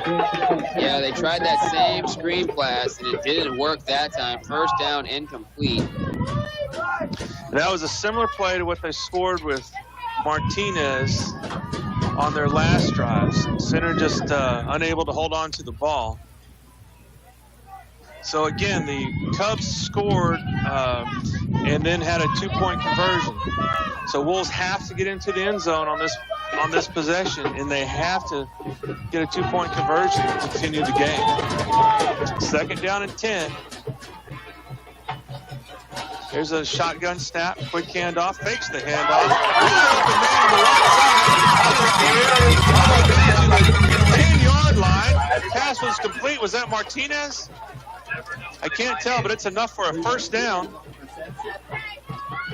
That was. Yeah, I'm checking I was just trying to see what the Duncanville DeSoto game. Now it says suspended. And so that game, they might actually be moving to a bigger stadium on Saturday or something. Maybe there was some turmoil that I haven't heard about yet. But or a little knife fight or a gunplay. It all could have been suspended from school. I just got an update from Westbrook. 58-8 right now. Westbrook about to, or that's actually 45. So that's it. Quarter. All right, first down play for the Wolves. Going to try to cut up the left side. Still on his feet to the 5. Nice run by Zeke. And that's where he'll be brought down. Yeah, nice run by Zeke as he gets to the outside there. Yeah, hobbled up a little bit, but a good run. But that will be second down, ball on the 5-yard line. Cubs player does go down. He's trying to hop off to the sideline. So an exciting game here. Left leg, I don't know if it's a knee or an ankle. Wolves trail 43-35 in second overtime. Wolves have to score, and they have to have a 2-point conversion to continue the overtime. Shotgun snap. Quick handoff up the middle, and it's stopped at the line of scrimmage. Much. Is it goal? Is it first and goal? Or do they have a chance to get it? It looks like there's another like yard and a half of space, right? Yeah, so it's going to be third down and about 2. I think the yard